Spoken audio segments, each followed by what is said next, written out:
Welcome, everybody, to the Destiny Dugout. I'm your host, Cruz, member of the three-time World's First Team from Elysium, and this is what we've got going on this episode. Check out myself and Vandal's socials, which are in the description box below. Thank you on a personal level for tuning in. We really do appreciate it. Hopefully you enjoy listening, and let us know what you think in the comment section. Now, without further ado, let's get this thing started. Welcome back. We've got episode 5 here with a brand new season to talk about. We're recording this on the 6th in the evening, so hopefully we'll get it out early Wednesday again. And as always, I've got my buddy Vandal here to talk about the new stuff. It's your boy Vandal. It's your boy. Coming at ya. Yeah, so I got a little bit of a different layout now because we've got a TWAB / hotfix to review. We didn't go over the TWAB before, but now we can kind of see it in game. So we can quickly kind of get through all the important points that we want to hit before eventually transitioning into other topics. We've got weapons overview and like all that stuff, how it's changed, the seasonal artifact, what this season's about, lots of stuff to talk about. So yeah, so buckle up, get comfortable, go get something to drink, use code REPO for advanced GG. Get some chew from the dugout. Yeah, and hang tight because this is gonna be a juicer of a episode. Yeah, we're gonna actually try to like get through it at a good pace because we don't want to sit here for 2 hours talking. So we'll try our best to describe things thoroughly while also moving quickly. So yeah, let's start off. Right away, the update pretty much sums up the Crucible stuff. So the comp changes, the integration of some soft skill based matchmaking, the tiers of comp, the rewards, yada yada yada.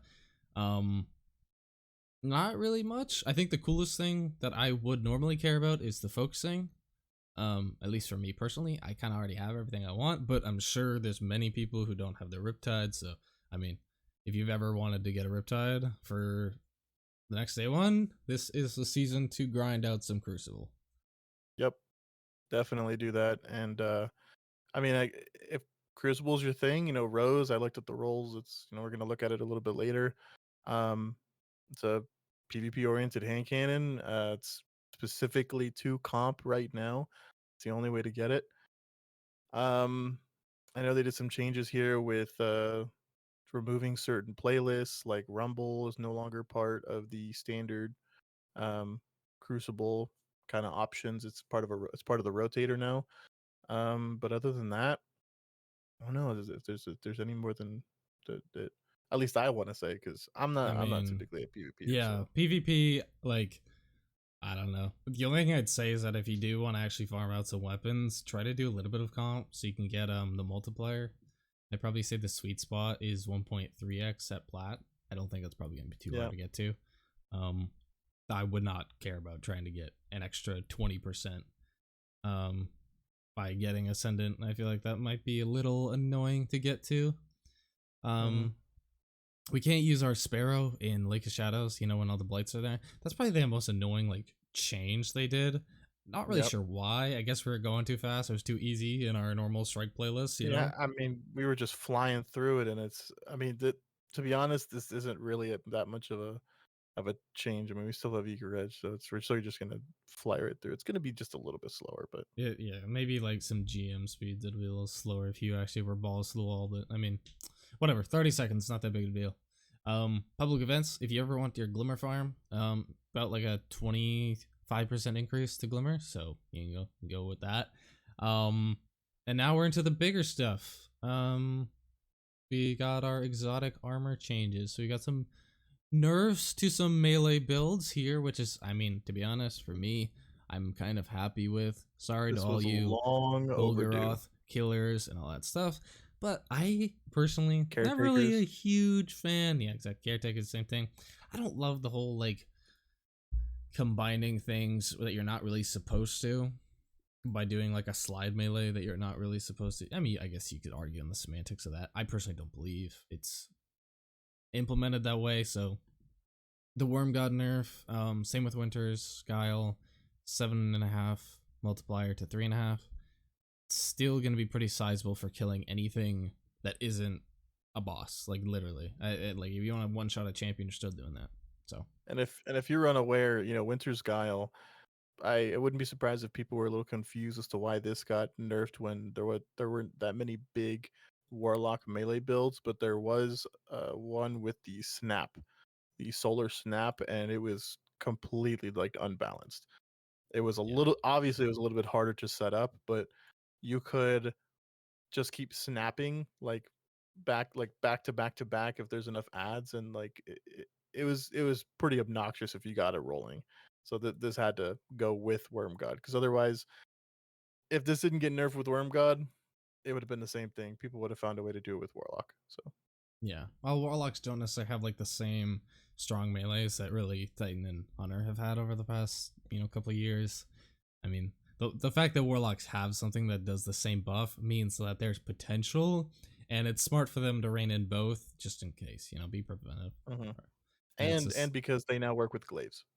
absolutely, yeah. I think that's a big reason why they had to get nerfed because they Yeah, didn't want people just like walking around smack, smack, smack, smack, and max because damage output. one one of the first things that I thought of when they said Winter's Guile was going to work with glaives at some point was Devour. You literally just put on a glaive, and now we have passive guard for glaives. We're going to talk about that later.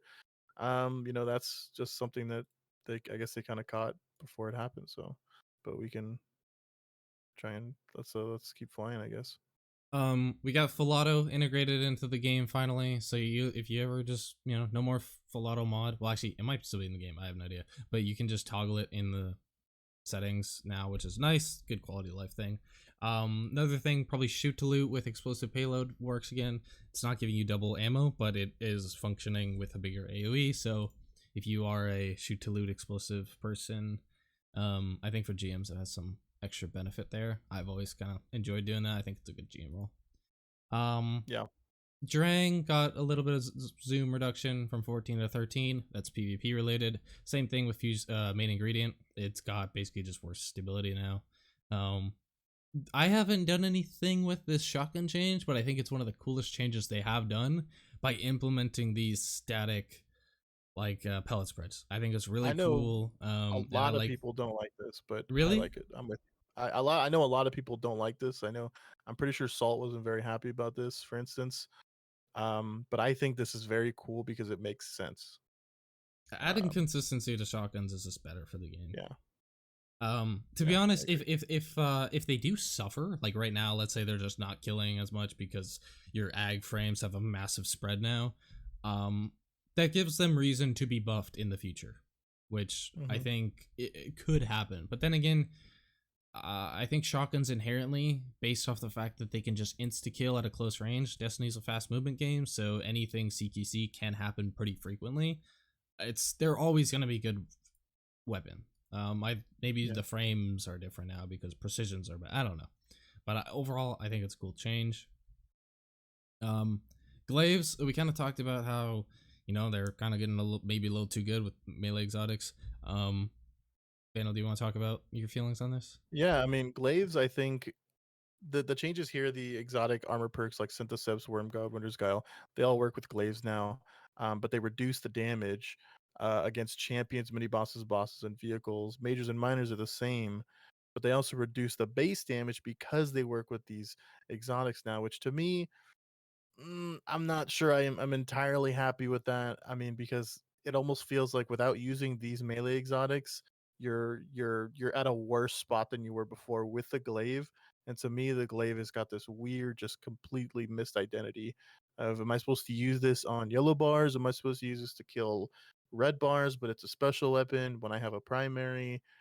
It feels like Bungie still hasn't figured out what they want glaives to be in their role, basically. But we'll see how this affects any usage, because I don't see too many people using glaives. I know there's a couple of meme builds in PvP, and people just kind of use it just randomly, which is fine. But I think in the higher end, where you know ideally they want it to be used, it's gonna fall short. And grenade launchers, Queenbreaker and Grand Overture, they fixed the blinding effect to match the arc one, so now it works with certain arc fragments that requires arc blinding effects to proc, which is nice.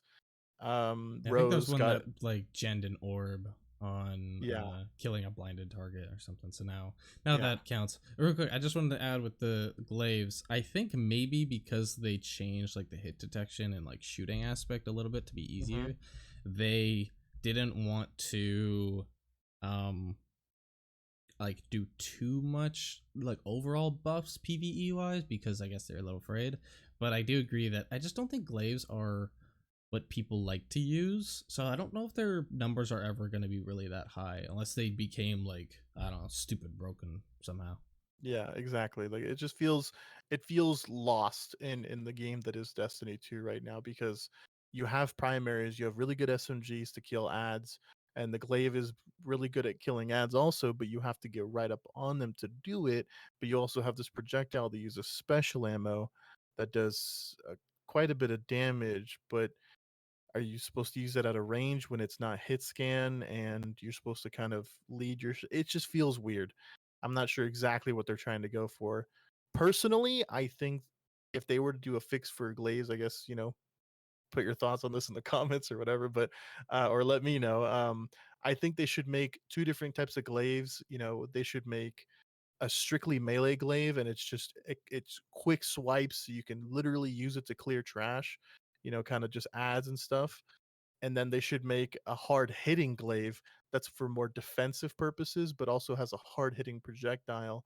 So it actually acts as a special weapon, but with defensive capabilities, right? To me, like creating those two, that divide gives it more of an identity, but that's, Yeah, I like kind the of my identity thoughts. aspect there because you can have one that's like, yeah, maybe like your block is stronger, but it takes a little bit more to charge. Your swings are slower, but they do more damage. Your shots are slower, but they hit really hard.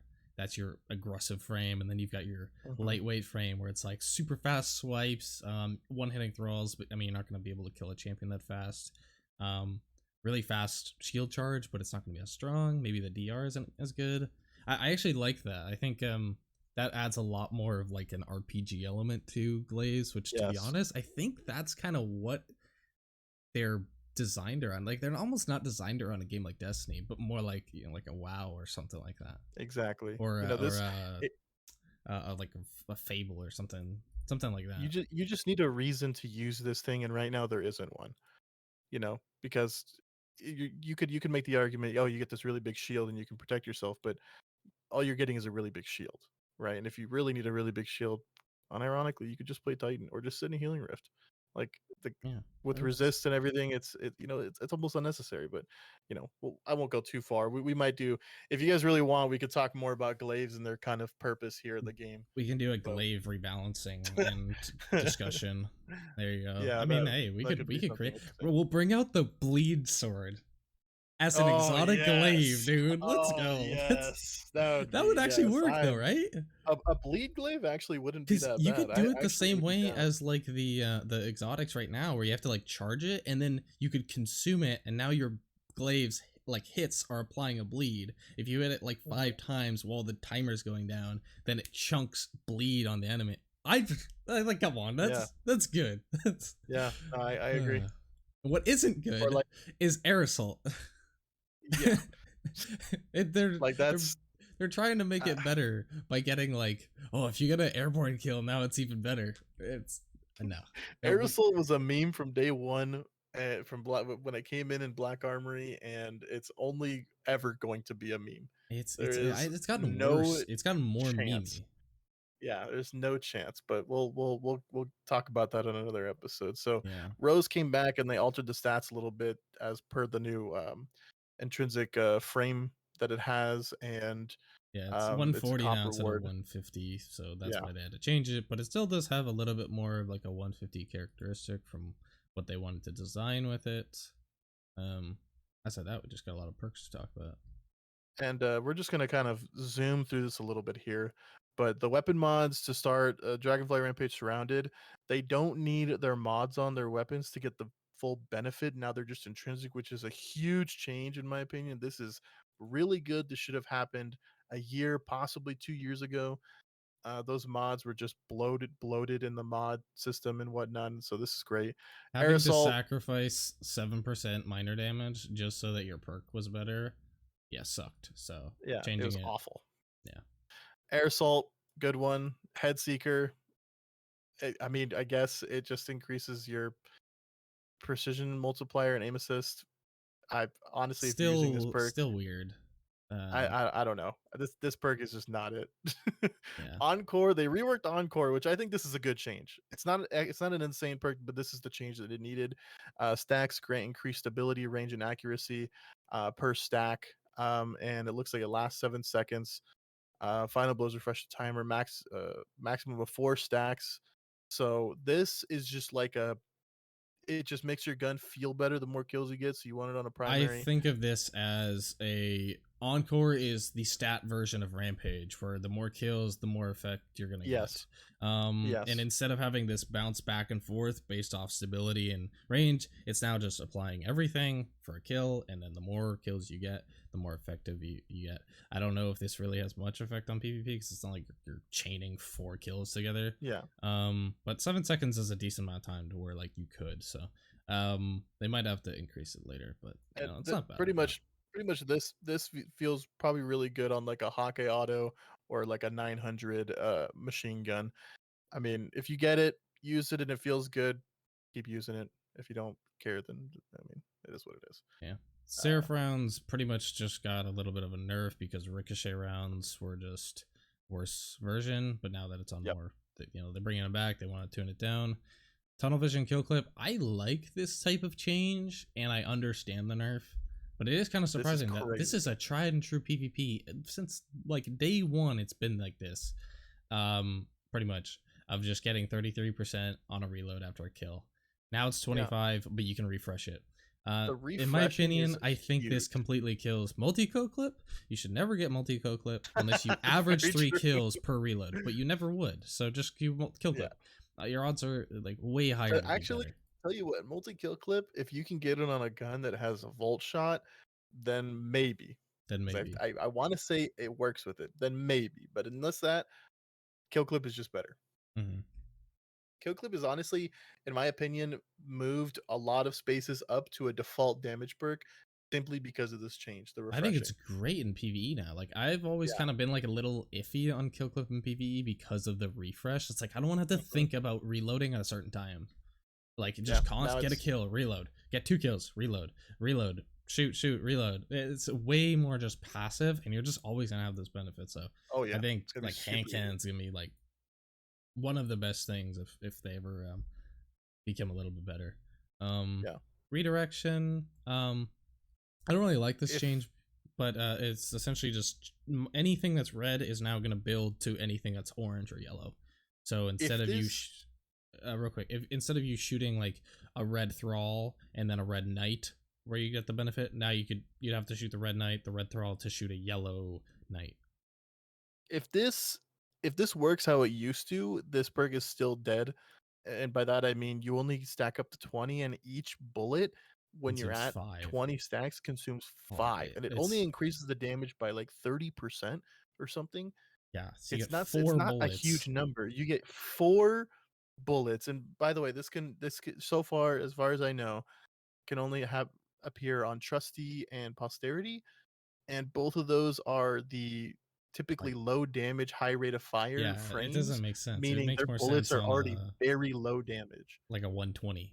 Like that's the theory behind it, I think. But even then, it's just not great. This perk it just falls short. Hopefully they look at it in the future.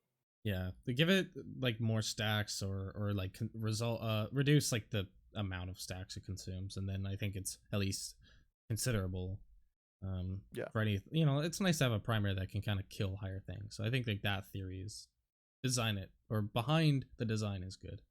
And I got baited here when I read the TWA because I saw War of Gun and Well, and then I read Hawkeye Breach Armaments. It does more damage now, so that's cool. That's not what we needed at all, but okay. Anyway, I mean, Um, if you're shooting a bubble, I mean, your primary, I don't know. I mean, I guess at hey, that you point, could what shoot it else are you with supposed to your do? Sure. shotgun. It's a hockey frame or your And sniper. just burn your special. Yeah, my Great one idea. shot of special, and now they're gonna walk up and shotgun me. Whoa, what a smart play! Yeah. Yeah, no, it's dumb. Gut shot on autos, getting 10 to 20%. Maybe this helps. I don't really know. Not really a I think this is gonna be big substantial for high impact impacts. autos. The Yeah, I hockey, unironic, like we just talked about hockey, but this is actually going to be pretty substantial for the could hockey help autos. their consistency, because there was something where it's like if you couldn't track and hit all headshots, they kind of sucked. So I Yeah. think maybe it's decent. This is another one that may be decent about, but compulsive reloader, it's 50% instead of like 70% of the mag. I Which is, think it needs to be like 40%, but then again, that might be too much. I think they Um, need to just give you a benefit to reloading while you before you hit past half, because like getting this reload buff is just like, to me it's just not worth it. Like there's so many other better things you could be using. If you reload before you get past half, maybe you get better handling for a short time or something. I don't know. There just needs to be something. Yeah, or I've heard this before. I'm not sure who, but it was in general once upon a time, maybe with Kairos. But a scaler that goes down. So like the earlier reload, the faster it gets. So let's say the 2 times Mhm. speed right at the beginning, and then as you get down to like 15 bullets in your 60 bullet auto, you get a 1.4, and then 10 bullets is 1.2, and then like what 1 bullet left, you get like a 1% increase. So that Yeah. way it's kind of like it incentivizes you, but it doesn't punish you. And I think that's a better balance, instead of being very strict. I think that's a neat change, or if it could be a neat change, but whatever.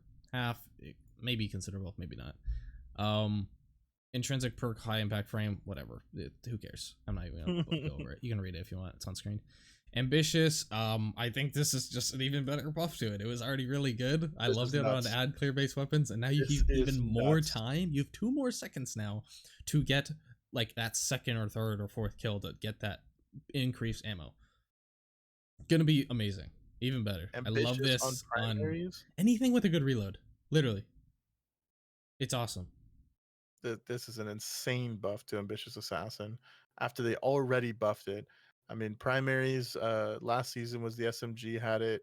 I think, yeah, forbearance with this. I mean, this just makes it easier to get. You can get 3 You literally can get 3 rounds in now. your forbearance. Like this is an insane buff to Ambitious Assassin.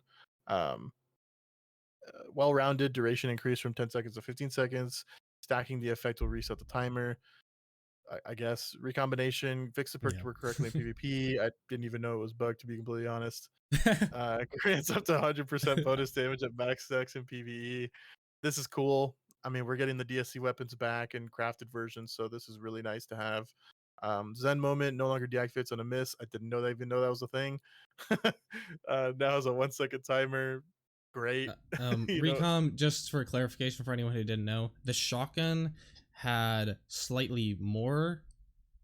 No, slightly less than 100%, and the sniper had a little bit more than 100%. So they're basically equalizing the perks to be equivalent no matter what. So it's a straight 100%, yeah. 10% per stack. So it just makes more sense. Yeah, and we'll talk about the enhanced version of it a little bit later. But rewind rounds now work Rewounds.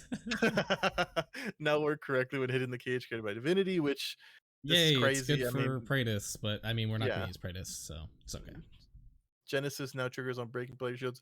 This is kind of a sleeper change in my Dude, I opinion. thought I so. think I thought that was actually this is kind of when I neat. read this, I was like, oh, wait a minute. Like that's a little bit, like Like, that's a full reload. Like that completely refills your weapons ammo. Like you could have a aggressive hand cannon and not have to worry about ammo in your mag, because if you're getting in a duel with someone, that second shot, it's gonna break their shield and you're gonna reload, and you could just yeah. start keep dueling and keep fighting It's pretty basically. much just like triple tap, but all you have to do is break the shield in like a PvP sense. Because you shoot Yeah. 2 shots with that weapon and you're gonna get the 2 shots back.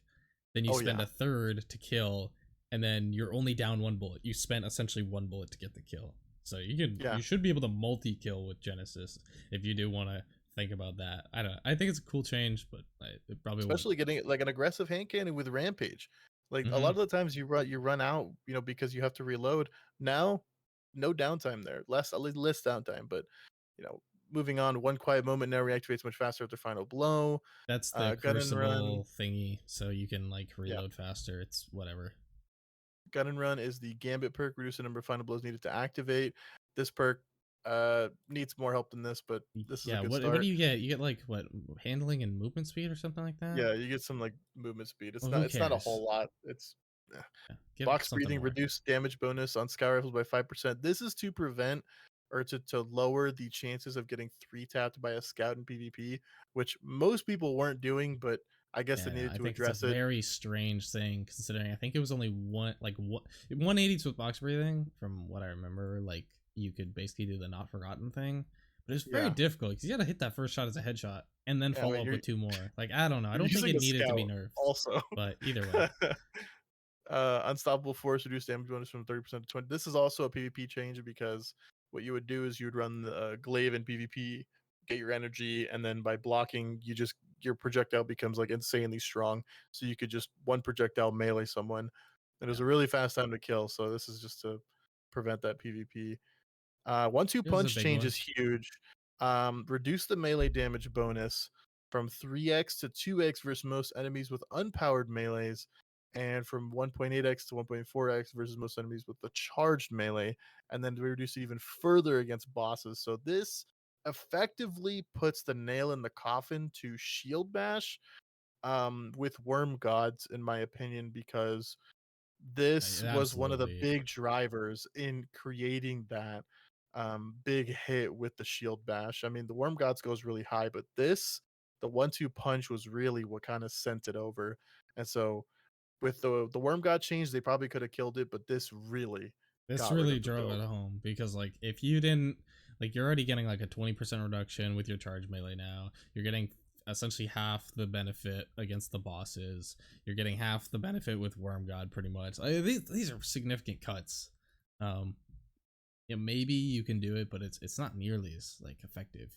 You go from Yeah, doing a quarter of a boss's health that you're not supposed to be doing to like 10%. So you'd have to yeah. actually like, I don't know. It'd have to be super situational to actually get it, even more so than with the challenges we have already.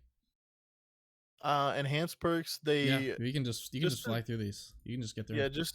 just to fly through these. I mean, Unrelenting got a better change. I mean, you could just kind of read it here. We can just slowly kind Hmm. of scroll through these because a lot of these are just changing the bonuses on some of these to some a different bonus. A lot of times not much larger, but it just makes it slightly better. Like enhanced firing line, it no longer gives it more range, but more handling when you're near allies, which I guess is neat. It's like it's a cool Um, change because it works with firing line because you're supposed to be close together. It's cool, you know. yeah. It's like Uh, the explosive payload getting reload instead of range. That's cool because explosive rounds kind of nullify they the don't need need for range. range, and reload Yeah. is good for PVE. Explosive light, one more charge. Nice. This is good. Valuable but not Mhm. needed. Vorpal weapon, 5 reload to 5 stability. I think is a flat change. Reload was good, but stability is also good on most like a linear. Like it's just reduce your flinch, less recoil, things like that. Enhanced Genesis, they removed the primary overflow because of the way Genesis works now in PvP.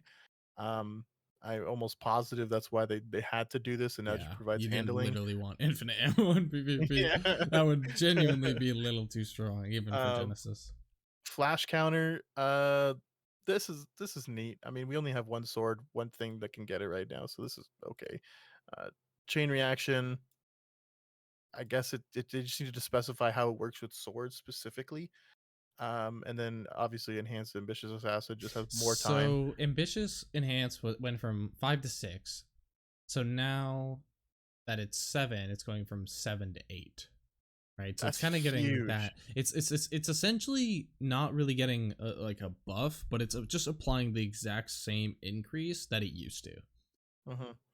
The fundamentals trait, which you see on weapons like Borealis, Hardlight, and Dead Messenger, basically it's just gonna work like Elemental Capacitor, but for these exotics. And the big one that this affects is Dead Messenger, because you're gonna have a lot of people running around with Solar, because that's gonna allow them to run around in PvP, especially. We're not even like PvP players, honestly, but a lot of these changes what some of the A bigger lot of changes are in changes are PvP. PvP related. Yeah. Yeah, We're this waiting is for this our massive PvE overhaul. yeah. Hopefully that's coming late Borealis fall. Borealis got a little bit of a change. Breaking the match shield now refills it from reserves and allows your next 5 shots to deal bonus damage. You don't lose it by reloading, which is really big. It's really good for this sniper. I think It's a that's the good start. biggest thing. This is a good Um start because before uh you would lose it by swapping the elements if you needed to, and that really kind of killed the gun. Yeah, I like it. Like, I think the concept of the gun is great. I think like the perk is good, the effect is good. It's just that snipers need a buff, and anything related to snipers, ultimately, that's my opinion. The sniper design I think is fine. It's just that the general sniper needs more damage. Yeah. Jade Rabbit got a little bit of a rework, quickly landing 3 crits, returns 1 rounds, kind of like triple tap, but it allows your next body shot to land for increased damage, and you can stack that up to 3 times. So you get, But you yeah, lose it if you reload. So it's nine you got to work for this. headshots, 3 bodies. Yeah, I don't know. Like, it's You got to work for this. I guess what the idea here is they want to make it so that if you have 1 or 2 of these rounds kind of loaded in, you can basically replace a headshot with a body and still get that three tap. I believe it's a yeah. 3 tap, right? I think Yeah. yeah, it is. So I mean, I think that is actually like decent design because it's like, oh, you did good this, you did well, you got your kill, 3 tap. Okay, now you got another one. All right, now we're gonna reward you with the ability to hit 2 bodies now in a crit, and that's gonna be enough to kill. So it's like that's cool, but whatever. It's Shade Rabbit and PvP. Who cares? Yeah. We already And with talked about full auto. All right, what are you gonna say? I was just gonna say, with full auto coming in, they had to take it off certain weapons, certain exotics. I mean, Charlie Chosen got surplus. Feeding Frenzy on No Time to Explain, Vigilance Wing got Ensemble, which I think Ensemble on Vigilance Wing is a gigantic meme Yeah, that for real. Like, it's doesn't just make any playing sense to into the me. But trials thing, but like, nah, no. yeah, I mean, Feeding Frenzy and Surplus, I'm happy with. I like Feeding Frenzy from no Feeding Frenzy to some form of reload benefit is cool. Not that I'm going to use mm-hmm. no time in PVE. Surplus really makes sense with Traveler's Chosen, so I think that's cool. DMT pretty much just has better aim to the head. Like, I feel like that's pretty much what we've found out. Like, yeah, a little bit more body damage too, but like the cone of your headshot is just bigger now when you're hip firing. Yeah. Darcy gets half meme, half maybe neat change. Now applies Jolt when damaging targets affected by personal assistant. Basically, that just means you have to scope up on an enemy, and now you're applying Jolt when you shoot them. 80 AE is stupid because who the hell is going to use a power sniper in PvP just for AE? That's the same thing with Whisper, so we don't really need to talk about that. Yeah, that's insane to me. That's like that what? This is even like a. I'm not entirely sure what they're trying to do here, because they have a new one of the new exotics we'll talk about later. It has to do with being in the air and stuff, and I just cannot imagine what's happening at Bungie where they're like, we need to make these snipers more accurate while you're jumping. I genuinely am a little bit worried because someone told them that this was a good idea.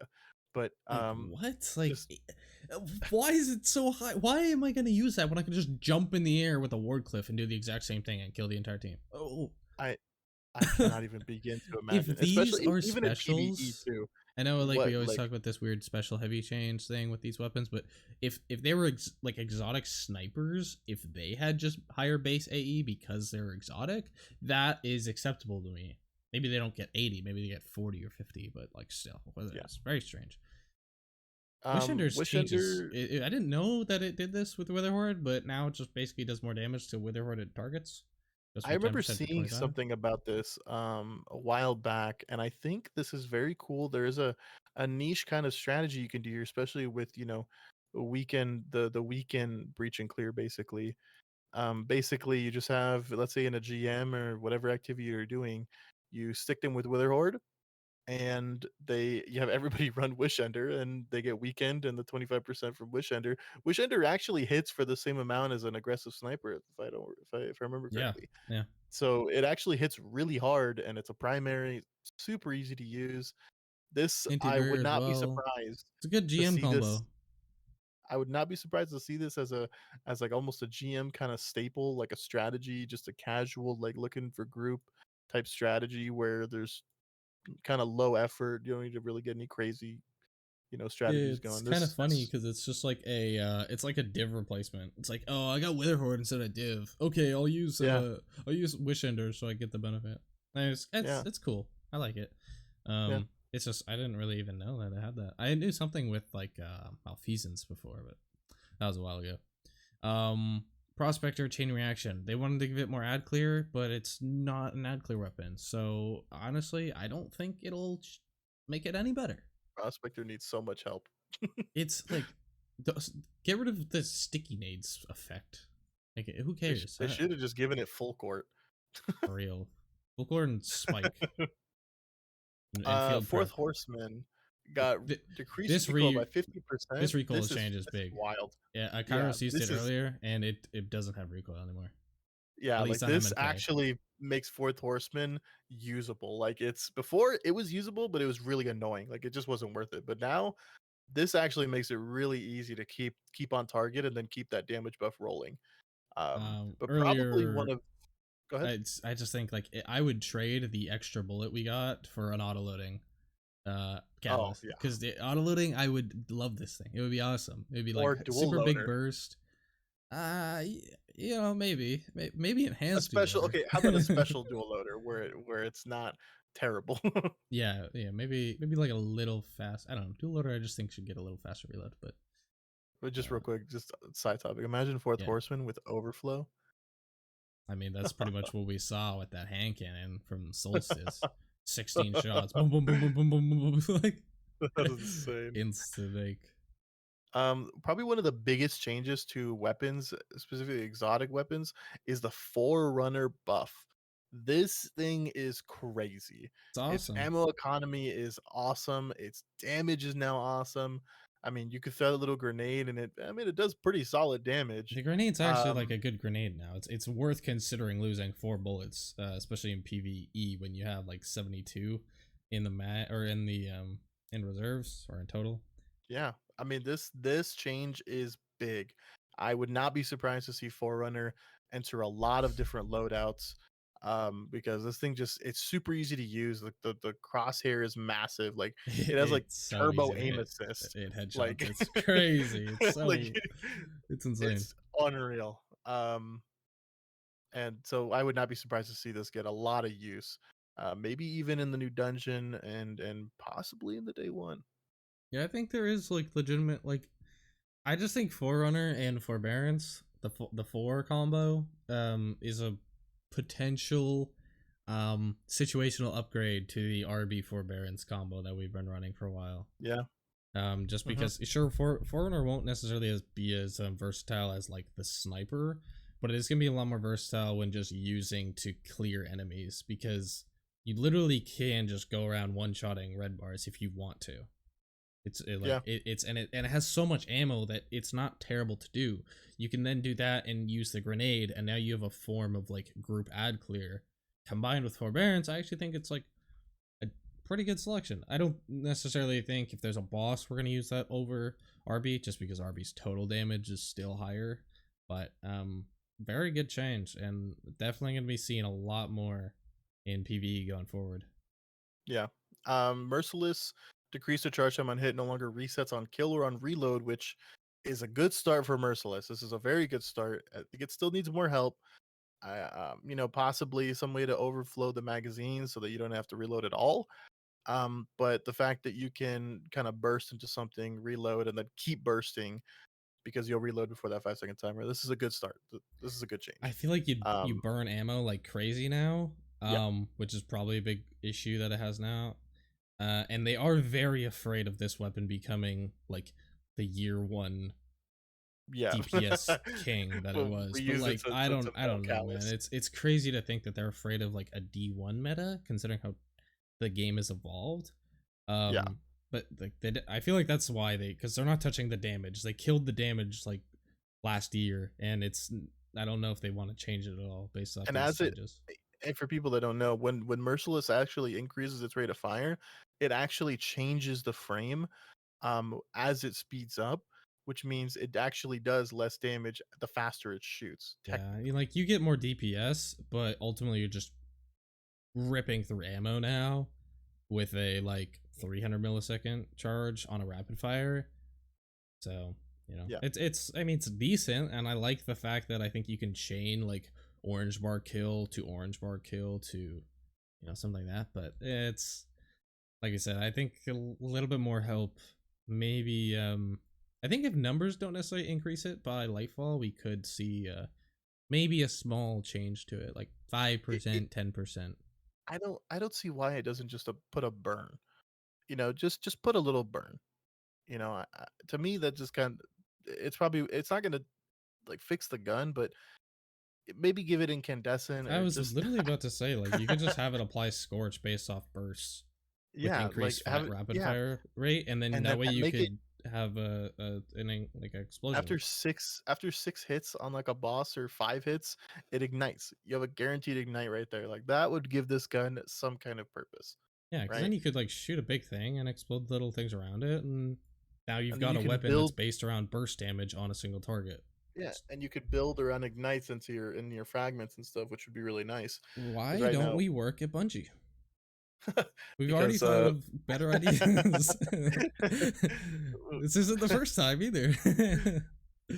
I, uh, jeez, because we haven't that's applied. probably That's that's why. probably why we don't work at Bungie because we got really good ideas. But Oh, true. anyways, moving on, we're gonna fly through a couple of these just to get to the next big change here. Rat King got a radius buff. Legend of Acreus no longer makes you feel like your shoes are untied.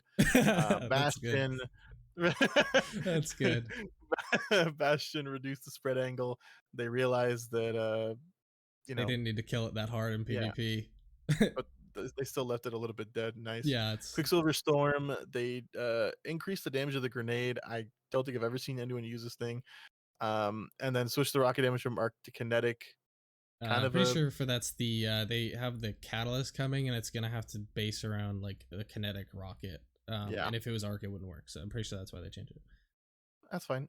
Cold Art got a nice little buff. The cooldown on Ionic Trace generation.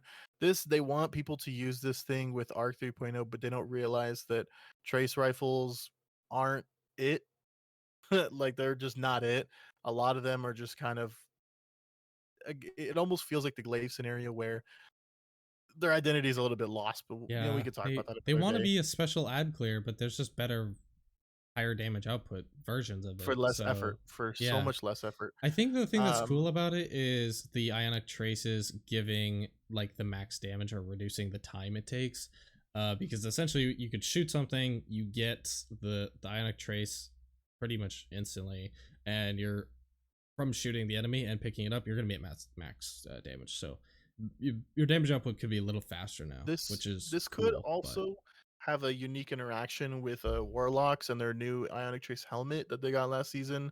And basically with the new artifact mod that we'll talk about, increasing the damage of the weapon plus your abilities and kind of doing just a little rotation there. We'll talk about that later, but there's possibly something there. I don't know how strong it would be, but um, the next big line here, in my opinion, one of the biggest changes, yeah, and this is if you looked over this, then you made a mistake because this gun is coming in, it's coming hot, it's coming and in it's hot. It's taking coming in it's fast. taking no prisoners. Grand Overture increased missile damage by 50%. That was the bread and butter of Grand Overture. The single fire, like whatever mode, is just to get to the missiles. So the It's fact that they're basically you buffing use the a bad missiles, version or like a mediocre version of a gun to get this Omega burst yeah, weapon base that now boosted. does like 50% more. That's a massive number. Yeah, not many things get a 50% buff just like this willy nilly out of nowhere. Um, We looked at Xenophage when it first came out, was in a weird spot, and it I'm pretty wasn't sure good at Xeno all. got a 50% buff as Yeah, it was well. like 40 or 50. It was up there, but pretty much the same Yeah, thing. And it and it eventually, like from changed that change, the gun yeah, to one of the become best the guns. meta. Like it's still honestly one of the best guns in the game, Xeno. But Hmm. now Grand Overture has this burst potential, and I spoke with Cruz a little bit earlier, and we were discussing. He brought up the comparison between Grand Overture now with the missile versus Parasite, right? Because Yeah. Parasite you need to build the stacks still to get that max damage. Where Grand Overture you just build the stacks by using the weapon, and And you all you can got is shoot a hit things. boss. Like that's easy. Yeah, Like which 20 means hits and you got your missiles ready. So I think which it's a means in little a easier, scenario especially for where a you, 6 man. yeah, I mean, where you have like a boss and not a whole lot of ads that are spawning, or you can't get consistent ad kills. You know, you have people just kind of fragging out or whatever. You're guaranteed to get your missile burst, whereas Parasite, you're not really, right? Yeah. So, and Also, you I know, think Gravity Overture, like, I think I'd rather use it as just a weapon in its bad version more than Parasite in its bad version. Because Parasite, if you don't have like any kills, kind of sucks. yeah, At least this thing is like a functioning weapon that can kill several red bars, you know? And it and the has a ammo ton of economy is ammo, ton of ammo. really, Yeah, yeah. you're about to say this, but You you pick up a technically get bunch. double ammo with the It's like weapon. You two get, weapons in one. yeah, because when you use 20 rounds, you get times 20 of the missiles, and you reload, and then you go to missile mode and you do the burst, but you notice it hasn't consumed any ammo because the missiles is entirely a different thing. The missiles consume no ammo. You're only consuming ammo to get to missiles, right? So you're effectively, you got kind of, you're double dipping there, which makes Grand Overture's total damage relatively high. Mm-hmm. So you know, that's definitely something to look out for. And then Cloud Strike, which also got a catalyst this season. The Real lightning quick, storm Xeno is prickly. pretty much the exact same. Just because I know we Yeah, talked a little bit during it, yeah, but I've used it. It feels almost identical. So yeah. I don't think I don't I know a lot of people were a little bit worried about this, but to me, if you were using Xeno and like perfectly placing your reticle between 4 ads to splash damage kill, and like that was the only way you use Xeno, and you literally never hit a direct hit ever, I you're a special breed, and I'll never live up to your power and potential. But yeah, you were for the part of the me, breed that wanted incandescent on it, so you could add clear more. yeah, like, but for me, this is just, I saw this as a net positive because I typically use Xeno to just blast a big yellow bar, like in Pit of Heresy or something, you know, and just take them down in like 3 shots. And So, it still has AOE. Like I've killed dregs while shooting something else. So, but yeah, anyway, it's not Cloud it. Strike, take it away. Correctly activates on Divinity's Cage, which is neat, especially with the catalyst.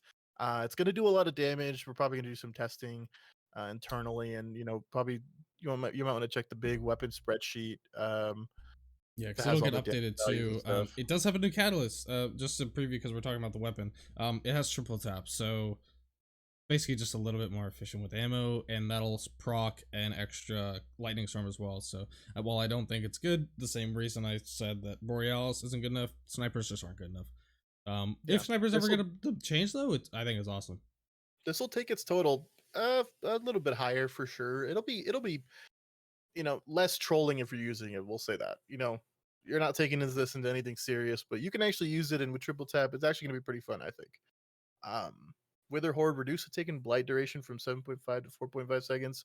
This, I believe, is when you shoot it on the ground. When you Yes, shoot I've Wither Horde used on the it. ground, it The lasts 3 seconds less than the before. enemy will still hold it for the same duration. It just really kind of ends up changing the shoot enemy or shoot boss, shoot ground auto loading chain because now the blight's disappearing kind of too quickly, and you may as well just continually shoot the boss now. If you ever do like Wither Horde boss damage, it'll still kill pretty much anything that you wanted it to kill. With 4.5 seconds, it's just not going to be like put And it in getting front of a kills door and then kill everything for the next 7 seconds. and getting kills still extends the duration. Like that's part of the exotic. Mm-hmm. So, you know, it's again, this isn't dead in the water by any means. Wither Horde is still going to be a staple weapon. It's just going to be more focused on sticking and then obviously shooting in crowds. Honestly, it's more of a PvP thing because now you can't just Yes. hold a zone for eight Yep. seconds. Yep. This is exactly a PvP change. Um, but moving on, Divinity reduces weaken to 30 to 50%. Everybody you know, hit the comments with a scam Greppo. Yeah, We all got so scammed by got it assault. nerfed. Um, I wish it it's locked to 15. That's the only thing I wish it did because I think I so. agree. Like tethering up to 30% is still super easy, and I still think it's too good. But whatever. Yeah, I completely agree. I think Divinity um, is still going to be one of the most used weapons, especially in a day one scenario. Even in GMs, this is still going to get used because it is one of the best overload weapons we have. Because it obviously overloads and just applies a nice little debuff and bubble, like, so it makes it a no brainer, really. And in a day one scenario where you don't know exactly what you're going up against, a boss or big ads, having a divinity there to just put the 15 on and put a big bubble that says shoot here and make it so you have to think less about what ad you're killing. It just holds so much value over the weapon. Whereas, this change is a good start, but to me personally, I think divinity should have gone with either a full debuff or a bubble. Separate the two, maybe make it a switch fire mode. That's my opinion though on the whole thing, but we're not gonna dig up the divinity discussion. Yeah. That already happened, and you can Too go much insult Twitter, and time to you can go read through over all it. that. Two more. Gallarhorn got a big nerf. It's still going to be a staple weapon in groups that are just trying to mob through content. Reduce primary rockets impact and detonation damage by 25%, which that hurts. The Wolfpack rounds damage unaffected. So I still think Galahorn is still crazy. You can still use it in dares. It's not going to change anything. Just just keep spamming rockets. Like, this thing is still a staple because of what it does to other legendary rockets. Yeah, it's Um, pretty much only worse in the environment where you're strictly looking at G-Horn's complete damage output. yeah. Because if you're using it in a team context, it's doing the exact same thing, and across whatever 5 or 6 players doing this, that 25% on that one person isn't going to be much because everyone still has the same Wolfpack damage. And because the Wolfpack damage didn't change, it is still going to be really good for just group ad clearing.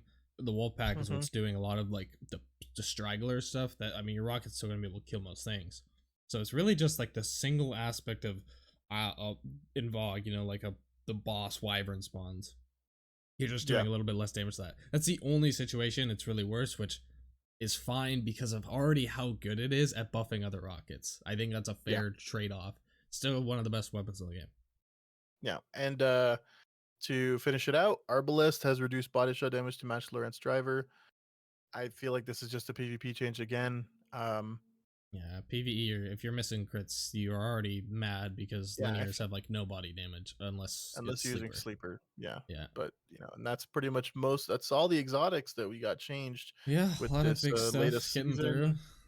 I think there's some good in here, but I feel like some of these changes, they're definitely afraid just to double back a little bit. Whisper of the Worm, this is tragic. Like, this is insulting. Just straight up, I'm gonna For say it. real. This is absolutely insulting to a weapon that has been a staple in Destiny history. Almost every time it's been introduced, and Only at 80 this point, AE is all of its changes. At least his Darcy got like jolt. Like, come at, on, at man. at this point, Whisper of the Worm has been locked away in a dungeon, and what they did is they opened up a little vent for them to get fresh air, and the whole time they're just bragging about how nice it is to be free and not locked in a dungeon. That's what they're doing to Whisper of the Worm. They're literally just taunting it. Harry This is Potter completely lives under unacceptable. the staircase, like on the main floor. Yeah, Whisper lives under the basement stairs. yeah, Because that's how much of a cellar dweller it is. yeah. And It's unfortunately it's it will com- it's remain. this is awful. And then also Prospector, I don't understand this change at all. I genuinely wonder Yeah, more who at ad clear Bungie was with like, chain "What do we reaction do? because What do that's we do gonna to save it. Prospector? Do we give it spike rounds, spike grenades? No, let's just give it chain reaction." Huh? That'll I help would it. have much rather had spike grenades than I this. would have taken field pump. Yeah, I would say honestly Uh, almost anything over like this. This just feels so out of touch to me because they want this to be they want Prospector to literally be a much more expensive and useless forbearance. mhm, Like, I cannot imagine a world where yeah. that happens, but Heavy exotic that's and worse than the legendary version that heals you. that's Whatever. We that's already most of talked about the all that. that's all the exotics. So you Um, want to go ahead and yeah, take I'll it away with smack the the abilities. So we had, I think it was 1 or 2 pods ago, we kind of talked about a lot of these previews already. So I'm gonna skip over like the bonus damage resistance ones and hit on the more like new ones that affect PvE a little bit more. The blade barrage projectiles are a little bit reduced. 24 to 20. I've used it. Barely notice. If anything, I find the tracking's better now. So I actually like it. It's fine. No, basically no difference. Already talked about Celestial Fire. Already talked about the Radiant and Restoration changes as well. I don't really notice it. Again, I played Calavans pretty much all day today, and your uptime's still good enough with Radiant. Um, the Deadfall Mobius Quiver stuff that's come into play. I think, we talked about the skin. I think Deadfall is good change. Mobius, that's a good change. You've got more reason to pick Deadfall and more of a we talked about the glaives and having like a defined role for what they want and what their purpose is. I think the Night Stalker thing got exactly that here. Same thing with that. The Vortex Nova Bombs, yada yada yada. We talked about this again. Watch our other pod to listen to it. Comment, like, subscribe. Overshields are better. Void Overshield's better. These are where the cool ones are. Fragment slots for Winter Shroud and Cryoclasm increased from 1 to 2. That makes them much more competitive with Stasis. So now Stasis pretty much always just has like, I don't think Hunter or Titan have 1 cost ones anymore, which is I believe that which is was really it. good. Shadebinder still has like the glacier, it has the Glacial Harvest? the turret one. The turret one still won. Bleak Watcher. But that's fine because it's arguably the best one, so that's good.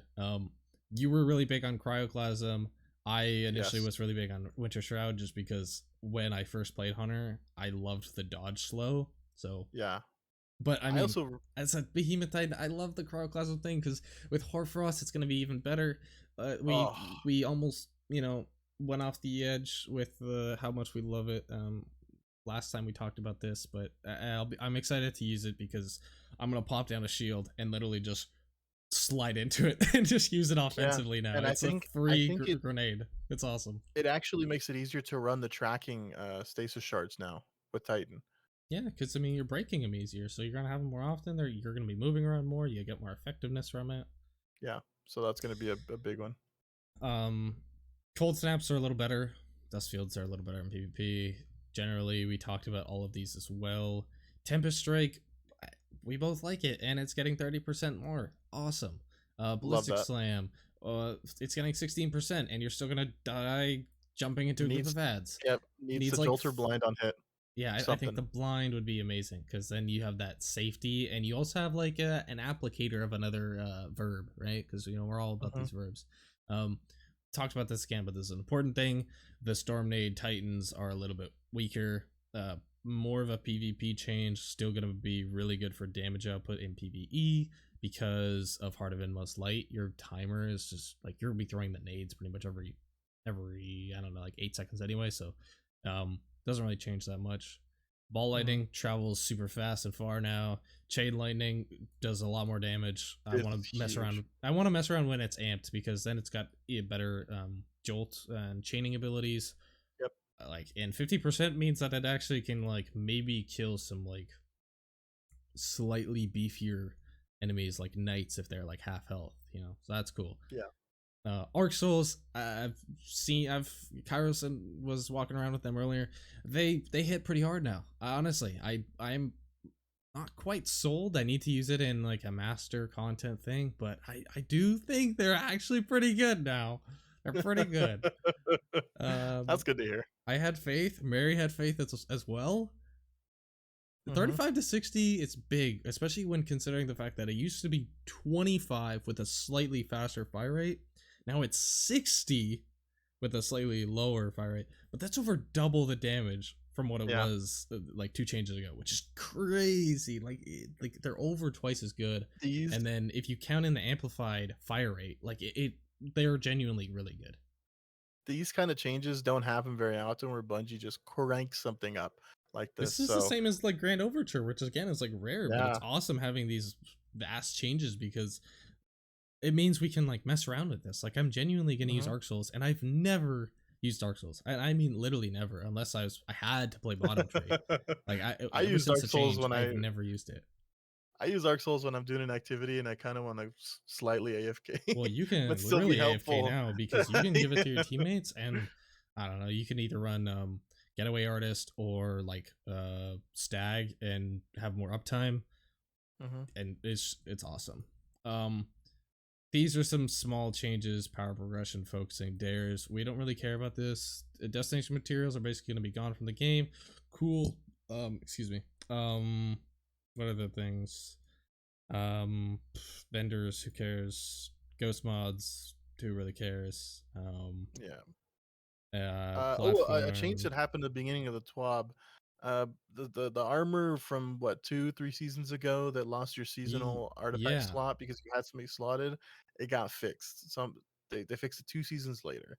I mean, I guess here it that's is. good, but man, that was so late. Part of some That armor that pieces that previously lost their bonus artifact mod sockets have had those sockets restored and can be used to slot season 19 artifact mods. But like you said, this is 2 seasons too late. People have already accepted the fact that they weren't good anymore and just got people better ones. deleted that armor. I literally Like they deleted my warlock chest piece Yeah, people that had deleted it. it because That was the only one I we went a removed. whole season without hearing anything about it, and they didn't tell us that this was coming in the future, at least to my knowledge. Or maybe they did, but when we need this armor. Like Artifice armor is end game armor. Like it's the pinnacle armor that you use in the end game, and losing the thing that makes it pinnacle like that, and then just hearing nothing, and then 2 seasons later they're like, "Oh yeah, we fixed it by the way." Huh? It just feels bad. Yeah. So that's our recap of the whole hotfix. In 3.0.1, that's when the Gerfalcon change is happening with volatile. So whenever probably we'll talk, like next Wednesday or next Thursday, something like that. So when we'll get it up. I'll hopefully have a little bit of time with it, but I think it's going to be an awesome neutral game for Void, Oh and yeah. it's also fixing a bit of PvP annoying things. So win-win. Um, that's our whole recap. So next we have a bunch of new weapons to look through. Do you want to just go I talk about one, you have a comment, you talk about one, I'll jut in a comment, kind of go back and forth? Yeah, we could do that, yeah. Okay. I assume you still have the same order. So the first one is the Vandal FR6 fusion, right? Uh, okay. I was Wait, we making skipped sure. over the Lodbrock. Oh, I didn't get the Lodbrock. Oh, you talk about Lodbrock. Okay, I'll talk about I Lodbrock. Okay. forgot it. I So missed Lodbrock one. is I was like, look at like, huh? We skipped Yeah. it is a hockey high impact kinetic auto. I don't know if anybody is a fan of Half Dan D.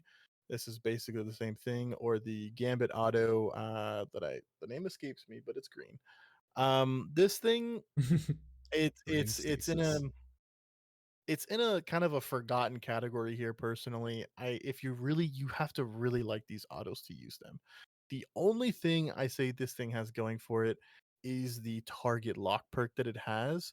Damage increases the longer this weapon remains on a target, plus fourth times. Now, depending on the damage increase from target lock, this thing could be a pretty just solid primary, but only in like a single target scenario where you're like dumping into a yellow bar, which are you really going to do that very often? And then also the other thing is with kill clip, that you can refresh it now. Kill clip possibly with demolitionist. This thing could be a really solid, just kind of like use it whenever to kill red bar type weapon.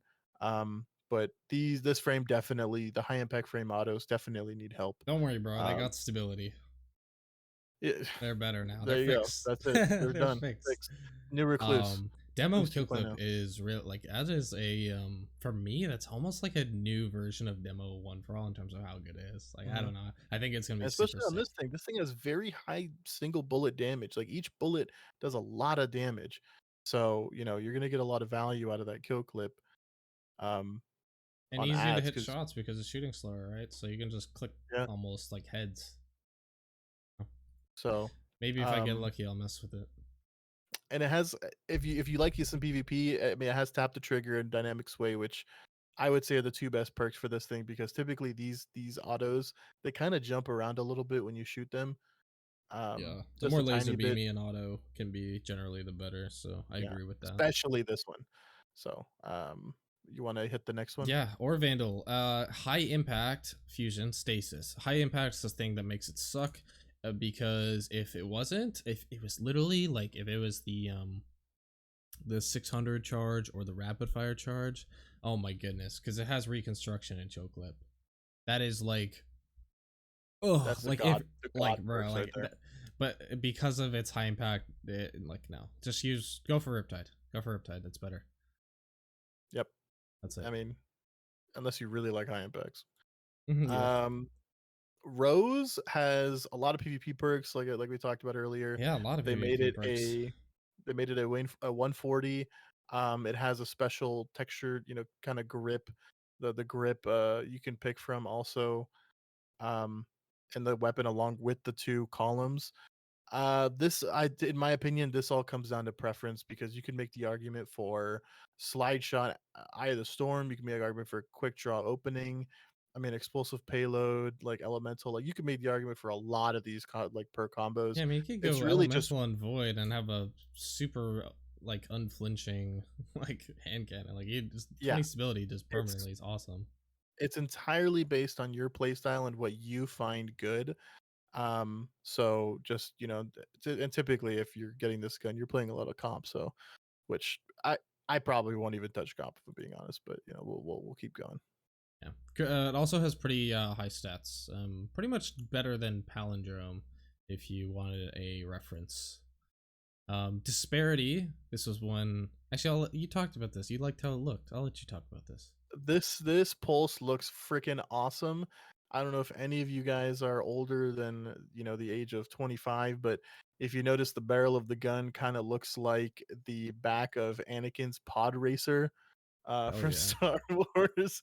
it actually This thing does. is It totally basically, does. yeah, it's it's a jet engine on a gun, and it has it doesn't show it in the You picture, don't but see it in in Gunsmith, but game there's a the laser laser, beam right here, like the yeah, Hawkman thing, which is just like I literally bought the Hawkman ornament because of the cool laser. So I mean, yeah, these weapons, like, they look awesome. I love their design. yeah. And this thing, it's stasis, which means you can benefit from Font to Might. You can use it on any of the stasis subclasses, which are all in a pretty decent spot right now. Mm-hmm. Yeah. It's an aggressive frame, so it's a 4 burst, kind of like Go Figure back in the day. Blast Furnace, and also the perk combinations you can get are okay. I think they're just solid. I mean, you You can can get get the old outlaw Rapid kill Hit. clip, which is Yeah, you just can go get figure. Rapid Hit Desperado, Outlaw Desperado. Yeah, exactly. Go figure. Yeah, Outlaw Kill Clip. Go figure. You can go for Rapid Hit One for All. That's a solid one. You can go Frenzy, Heating Up, or Frenzy Pugil. Like a lot of these combos are just really nice. Yeah, a lot of good The ones. ambush trait, I believe it only gives 10% on the initial hit when you start combat with something. So you're really just getting 10% on that initial engagement. It's not like insane, but I honestly, like, if you're playing PvP, I would say Hawkeye Breach armaments because you can take down barricades really fast with a 4 burst pulse like this. Um, and I think this is just a solid weapon to use just kind of all around. Like, it's not a bad pulse at all. And you can enhance all these perks, by the way. So Yeah, this is craftables, this new is a season. solid weapon. This is from like the Rasputin like vendor stuff. So and one thing, just because it's a hockey frame and has headstone, they also, like we just went over, they did buff the damage to crystals with hockey Hmm. armaments, and I think it's actually like if you did want like a good kinetic just to build around headstone, I think this is probably the best one. The one before I would have said was Eyes Luna, but just the fact that this thing is precision based but also has Hawkeye breach armaments, that's great for headstone. It's really nice to use. And this thing can be like kind of the all around stasis weapon because you can run Pugilist with Headstone on, like, let's say Stasis Warlock, and you have the fragment that breaking the crystal gives you grenade regen. You have Pugilist, you already kill something, so you get melee regen. Like, it synergizes really well. Yeah, I think this weapon will have a lot of impact because of how well it can kind of work with so many different things. So overall, very very good. I would rate that one Yep. highly. Stay Frosty is a dawning weapon that's coming. But because they're all included, we can go over them. It's another stasis one because dawning cold. Um, Pretty much just PvP perks. I mean, like Golden Tricorn is kind of the neat one, but like, what are you pairing with that in left column? Left column pretty much only has PvP things. Um, Also, just never get offhand strike. I just want to say that while we're talking about it. This perk is one of those memeiest perks I've ever seen. Final blows grant additional weapon range. You need kills. Kills grant range, stability, and accuracy when firing from the hip for a short duration. What the hell is this perk? It's worse than like well rounded and tunnel vision. I hate both those perks. yeah. Like, this is terrible. If I ever had to get a perk combo, moving target kill clip would be pretty nice for PvP. I like moving target, and kill clip's pretty good. So yeah, I mean, there's also Killing Wind Kill Clip too, yeah, that's but another I one. don't know. I think most people like Killing One Kill Clip, but I am a moving target fan. I like the strafe speed.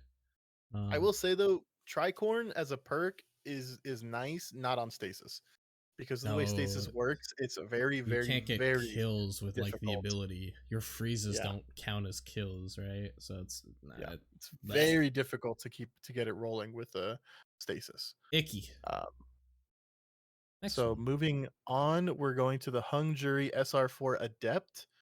We're just gonna skip over the regular one because it's the same thing. Yeah, I mean, The Hung Jury is coming back. These, it's okay. it's not. I'm not too You're impressed. stuck with Mainly, shoot to loot and rapid it, it, which is average. and then you're basically, if we're being honest, you're relegated to using explosive payload. Yeah, I Because wish you could these do scouts, explosive Firefly, man. That would be awesome. yeah, these scouts, they do not hit very hard at all. You could get Adagio, but it's you have to get a kill, which already is not too easy, especially in some higher level content. Explosive payload just gets the most value out of this thing. It requires no aim. You just dump bullets into a thing, and it does a bunch of damage. Um, so I mean, to me, it just has one really solid role. The rest are completely niche. And like, if you let's say you really like, box breathing on this thing, or let's say you really like Firefly and you just want to go around popping heads, by all means, go crazy. Firefly subsistence, go nuts, do your thing. But I'd say like the only thing, if somebody didn't have shoot to loot explosive and you just wanted to be prepared, um, for a situation like let's say you're in a day one and you're on Rolk, and you guys are like literally pushing for damage, and you have heavy on the main floor and you're away from it, shoot to loot explosive can potentially be the reason that you end up killing him. Like it's pretty yep, niche, but like that is a situation where it's good to have. So if you literally don't have any, like if you don't have the stasis hockey one already, or the well, I'd say this one's better than the stasis hockey one, but it it's is not better definitely than is. the solar one. Just No because the staccato. solar, yeah, staccato is just better. Because it's an energy weapon. Mm, But if you don't have staccato, like if you happen to get you the explosive, throw it in the vault. Make room yep, for keep it. it. You don't want to be missing out. That's what I'd say on the weapon. Yeah, I completely agree. And also, even in like a GM, if you need this thing to break stun champions, stunning recovery is also nice. And also in GMs, getting ammo may be questionable. So, you can use this in a GM scenario too. So it's not entirely useless. Another stasis weapon, another scout weapon, Jararaka. I didn't mispronounce that. Jararaka. That's literally its name. It's another Vice rapid fire, so they're pretty fun, but they are very weak. Hmm. Um, I think they have more place in PvP than PvE. I think kill clip out of this right column makes the most sense. Fourth times focused is kind of that neat PvE role. I think that's what you would be interested in looking for if you wanted that more specific role, because it already reloads pretty fast, especially if you're dumping all the ammo.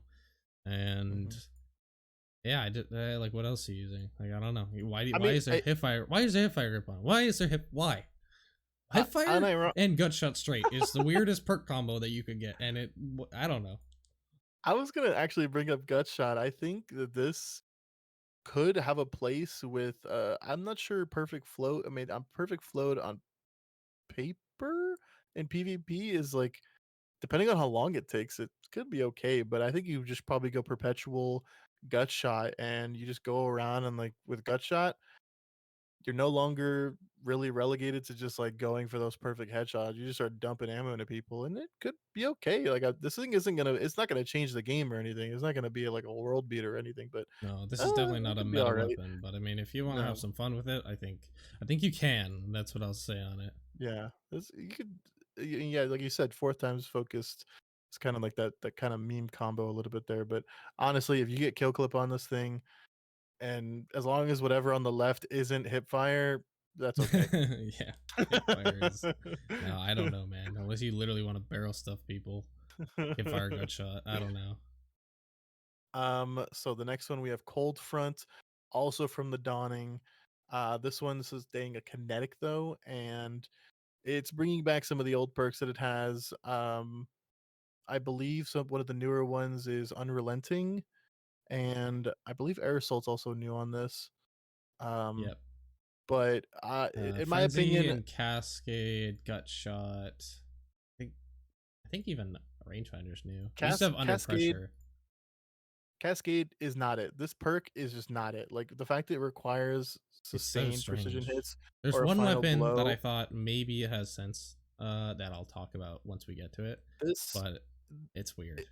if you're using Cascade, you have to build for PvP. That's happening only in PvP. So you would use tap the trigger Cascade, and you're going around shotgun aping, or you get a sniper kill and then you push with the faster fire, depending on which increases it.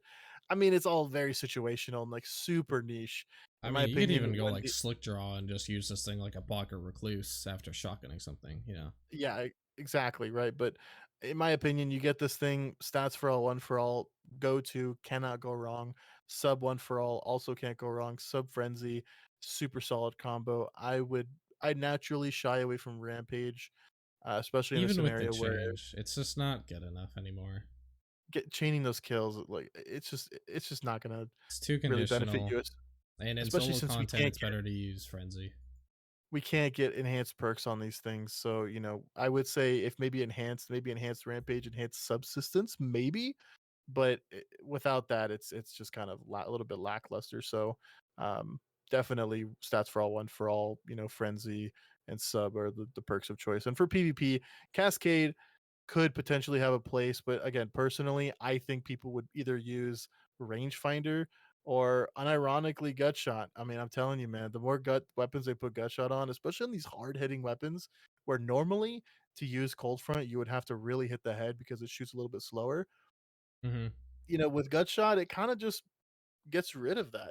Gives you a lot more freedom to just kind of go in and like you said with slick draw, just decreases target acquisition. I mean, I mean, I think might as well just reduce it even yeah, more, just like, just you give body up on shotting it anyways. and just Yeah. yeah, just like that's an 8 weapon, and I think yeah, it just pairs with like a shoddy playstyle. But I mean, Mhm. whatever, very small. Just to go over, just so we don't have to later with another dawning weapon. The origin trait is basically getting like kills can give you a gift. So Yeah. cool. Next, oh, I love this thing. I Mhm. think it's awesome. Prolonged engagement. It's funnel web as stasis. You can literally get the same funnel web roll if you want. You've got sub and frenzy right here. You can also go with the crate god roll, which is sub adagio. Mhm. That's gonna be super freaking Love awesome. that. Um, one thing, just because I haven't ever talked about this on the pod, but adagio works really well with Vice Stinger because it's slowing down your fire rate, and you're just having that more optimal effect between subsistence and Vice Stinger. You're just like by slowing down the fire rate, you prolong that timer, and then with Mhm. subsistence you're still getting the same like percentage based off of the 900, but you're shooting it slower, so it's just a more efficient combo when you use subsistence and Vice Stinger together, which is really good. If you want to as well, you can easily just go with one for all. One for all is good. I don't think it's as good on these types of weapons. Better on large mag size, so like a rapid fire scout it's pretty good on, or like a auto. Mhm. um PvP, it can also get pretty crazy rolls because it has rangefinder in second column, dynamic, which is really good, Eye of the I Storm, Killing Wind, good PvP rolls too. So like, and I mean, you have Vice Stinger and Vanguard's Prediction. Those are like some of the best origin traits. Yep. It's really hard to compete with this weapon. For like, I would say this is the best kinetic SMG, even though Stasis. like seven. Well, I mean, it's in the kinetic slot. That's what I mean. Yeah. I know it's stasis, but even though it's a 900 and 750s technically have a better damage output, with Vice Stinger, and I don't even know, like Vanguard's Vindication is also super good. It's probably one of the toughest choices I think you can make, but like Yeah. one of the best weapons of the game, or like it at primaries for that matter, I mean, in it's terms of rolls. Vanguard's Vindication also adds a little bit of survivability to stasis. You know, Yeah, so that's really nice. Um, only thing I wish it let's could get is Tricorin. just to have more viability. I know we already talked about with stasis not being Yeah. great with it, but I just for the situational benefit of it potentially pairing, it would have been nice to Yeah. have it on the perk instead of target lock. I don't think I'm bursting down a single target with this thing. So the next one we have is Dark Decider. This is the Iron Banner weapon that's coming back. One of them, one of the two. It's a rapid fire arc. This was actually one of my favorite autos way back in the day when it first came in. I Um, love these ice ones. yeah, these autos are some of my favorite autos in the game, and the fact that it brings Volt Shot is really nice. The only thing is, Volt Shot to me just feels more efficient on weapons with less ammo count, like a lower mag count, whereas because the first bullet applies the jolt, right?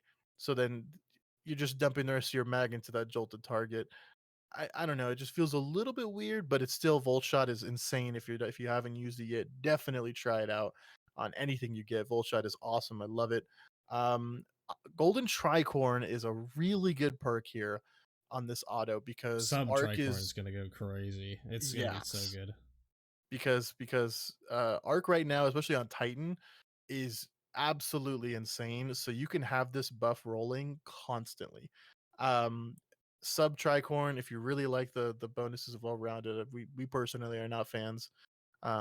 Technically, well rounded and Tricorn, kind of synergizes. Mm-hmm. As far as PvP goes, I don't see this being used in PvP simply because these frames typically get avoided because of how many bullets it It's takes. not But with bad. It's just again, tough, but it does have again good with stuff. Gut Shot, Yeah, I you hate love gut bringing up, shot. dude. I hate bringing this perk up because like it genuinely like it's just you put this on these weapons that normally would require a decent amount of like I say skill but effort to actually get headshots and get the kill, but Gut Shot just kind of erases all that. It's turning weapons into little recluses where recluse was just melting to the body you know Mm-hmm. so but Gut Shot's there. It is what it is. But I think the role here is Golden Tricord Subsistence, and honestly, you don't really need anything else. Maybe even Subsistence Volt Shot, but that's about it. Yeah, I don't love sub volt just because sub is like potentially hurting that reload. But again, I just don't think volt shot, like you said, it doesn't work on a weapon with this much Yeah. ammo. It doesn't make sense. Why would you want to be like? This is a weapon that you'd want like compulsive reload or volt shot with because Yes. you're gonna be reloading early. But then, like, why would you be using compulsive on an auto that has so much ammo? The benefit of this auto is that it has all the ammo, right? So it's just strange. Go with sub tricorn, grind out some IB this season. Yep. Tripwire cannery. This is a bow. This is the like lightweight one, so generally more preferred by people. Another arc one. This is also a craftable one, which is nice because a lot of these ones can have more benefit from it. You can get a archer's tempo and successful warm if you just want that crazy draw speed.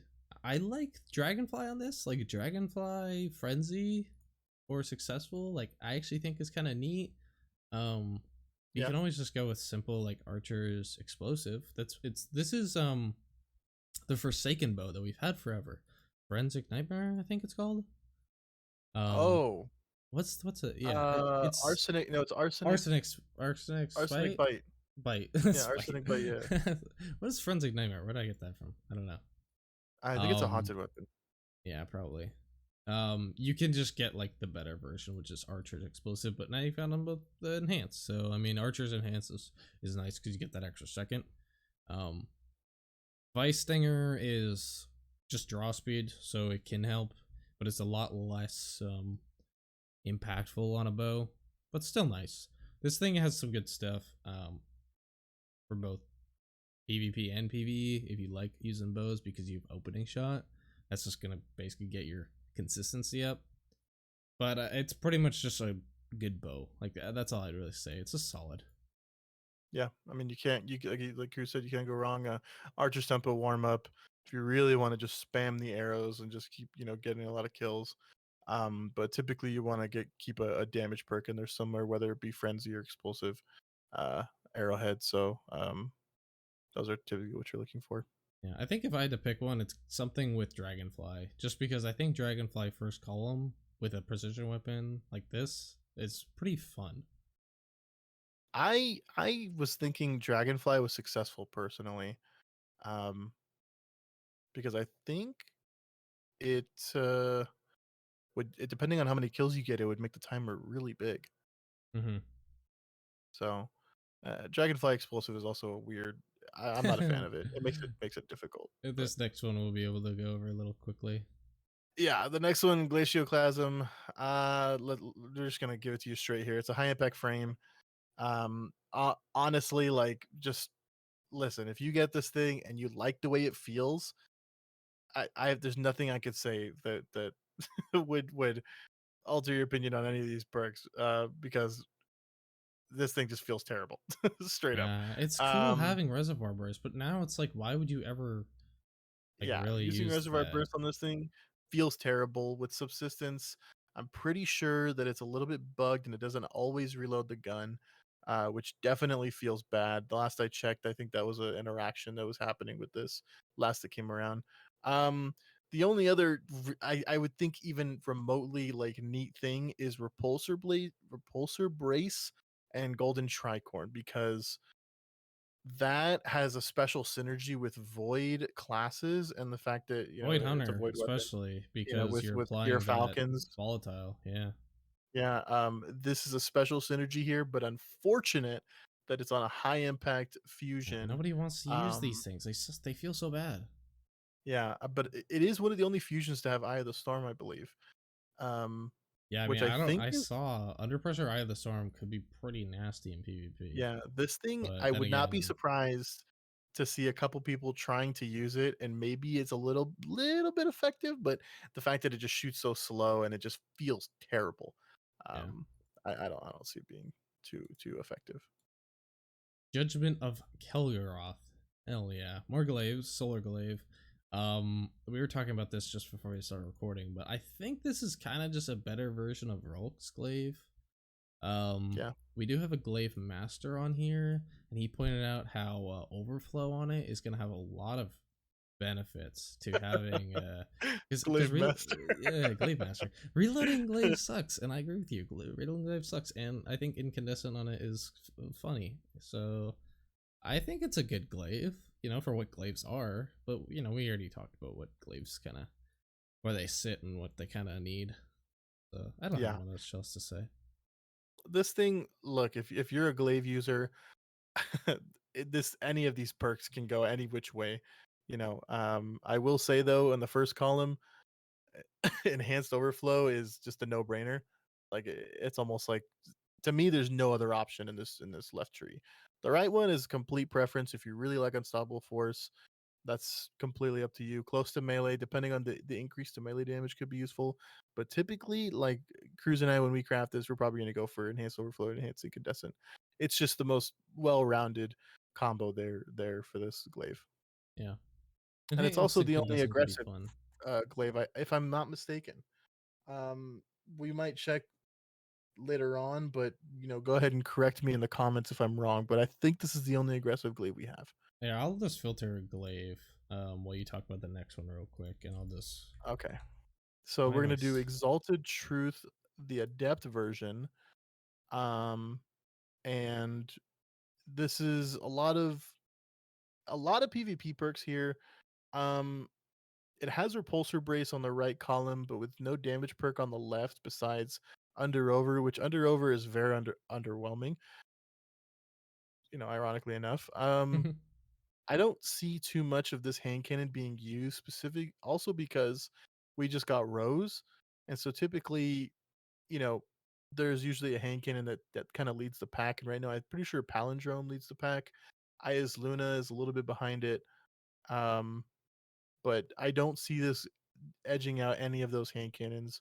The damage perks, I mean, you can get Outlaw Kill Clip if you really want to avoid weapon, avoid hand cannon to go around killing stuff with. But to be honest, this thing is very mediocre, very mediocre. Yeah, honestly, it just doesn't have like that much. I think the good thing that it has is rangefinder out of the storm. So it's like PvP wise, if you want to get that, I think that's a good role. Killing one out of the storm is also good if you don't like the zoom, because some people don't really like having too much zoom. It decreases their FOV, so you don't see as much. I do have an answer on the glaive. The warlock exotic is the same frame as this. Oh, So because the fire rates are different, so this is a 45, all the others are 55, which is the same as the bubble glaive, and then the arc glaive is the 80 RPM one. So we haven't gotten another arc glaive next. That's probably what we're gonna get next season if we get one. The more you know. And also, this thing could potentially have some interaction with Gear Falcons for Hunter because it's void. Mm-hmm. With Repulsor Brace, maybe, but yeah, it's very niche. Another void tank cannon. This is our first Ikelos 1.0.3 version. Yeah, I don't know, man. You got adaptive. I don't know. What else you want? Repulsor Brace? This thing isn't good. I don't know. It's like rapid tricore. Like, I don't want to use any of these rolls. I don't like these rolls, man. I don't think the rolls are what you don't like. I think that the fact that it's a 180 well, and the bullets hit like we'll get to Nerf posterity, guns. but there's one of these that can be good. We'll see. I don't have one yet, but yeah, I don't have anything else to say. I'm moving on. Yeah, this thing. Listen, if you're using it, you're a memer, and I respect it. Stop. Here's another potential memer. You get to talk about the ritual weapon this season. Velez X. This is an aggressive sniper. A void aggressive rifle? Sniper. Oh, it looks like a sniper. Oh my god. Yeah, it's a pulse. You're right. It's a 4-burst. Oh, that's even worse. I don't know why I thought it was a sniper, but this is even worse. Yeah. It's got Repulsor Blaze Tricorn. This is your PvE roll, and Tunnel Vision Kill Clip. That's your PvP roll. Not much else to say about this thing, man. Like, you'll never mix if you're using Tunnel Vision Tricorn, you're trolling. Repulsor Kill Clip, you're also trolling. Yeah. I don't know. Maybe for any of those Gerfalcon people who want Repulsor Tricorn, there you go. Now you can have your Void Overshield Hunters. You happy? Moving on. Yeah, this is not it. Gnor's Axe is the other IB returning weapon. You've auto Vorpal. So hey, if you don't have a Philo, we have a great solution here with the exact same weapon, but with a different skin, and you can get the exact same roll.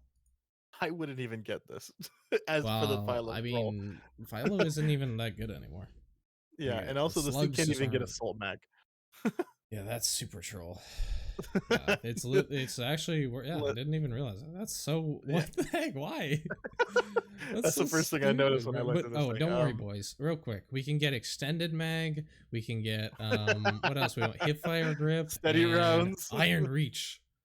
Yeah, there we go. Look at that, 19 stability, 28. Oh my god. Honestly, if you're done, for me, listen. This is a complete meme weapon. I personally would just go with Threat Detector Volt Shot.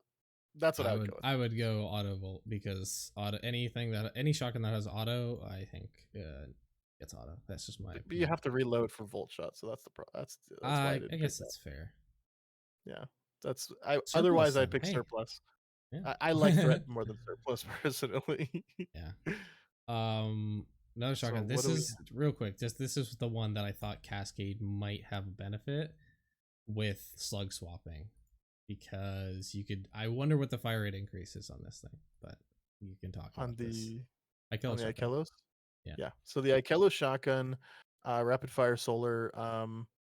These rolls they're promising. I love the shotgun. Right, ever since it came out in Warmind, and we farmed EP for this thing. Mm-hmm. It's got some solid rolls depending on what you want to do here. There are perks to avoid. Turnabout, you're not using that. Offhand strike.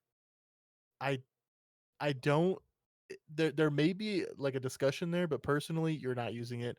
No, we're not using rapid fire in PvP, and I don't even think that makes sense in PvP. Yeah, and like Feeding Frenzy is also like a no-go. But yeah, I think all the bottom fours have they have a place, right? So you're typically going to go towards something like grave or sub, depending on what you're doing. If you're using grave, you're using 1-2. If you're using sub, you're using trench. And that's kind of just the simple like go to. If you just want to use this thing to go around just blowing stuff up because you like the way the gun sounds and feels, incandescent. You really can't go wrong. Sub incandescent is a solid one. Thread incandescent. I mean, this shotgun is completely open to interpretation because it's not, no matter what you pick, it's not going to be so insane that it just beats out everything else. It's really just Mm-hmm. you either use it as a 1-2 punch machine or you use it as a trench barrel kind of burst down a yellow bar, which by the way trench barrel got buffed and it actually hits pretty hard. So if you haven't tried it recently, I would recommend if you get a shotgun with it, try it out. It actually feels pretty good. I'm a huge fan of trench barrel. Yeah, it's definitely better. Generally it is better on the harder hitting ones, but I mean, I think the uptime of Aikilo's rapid fires are good. They have a lot of ammo. It's just good. I only thing I mentioned Cascade Point is like in a slug swapping scenario, could you like precision it with your I don't know reconstruction heritage, and then once you build enough stacks, swap to this thing, unload an insane burst, and then go back to your shoddy to round out. That could Hmm. have some DPS numbers to it. That's the thing that may like I need to see what the fire rate increase is, but there could be something there. That's it.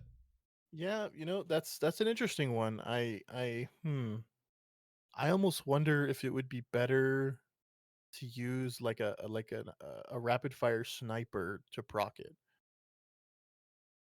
So Yeah, you'd maybe be up it's just close the with the the range is shotgun. just the thing. I was just thinking like old swing swapping. Yeah.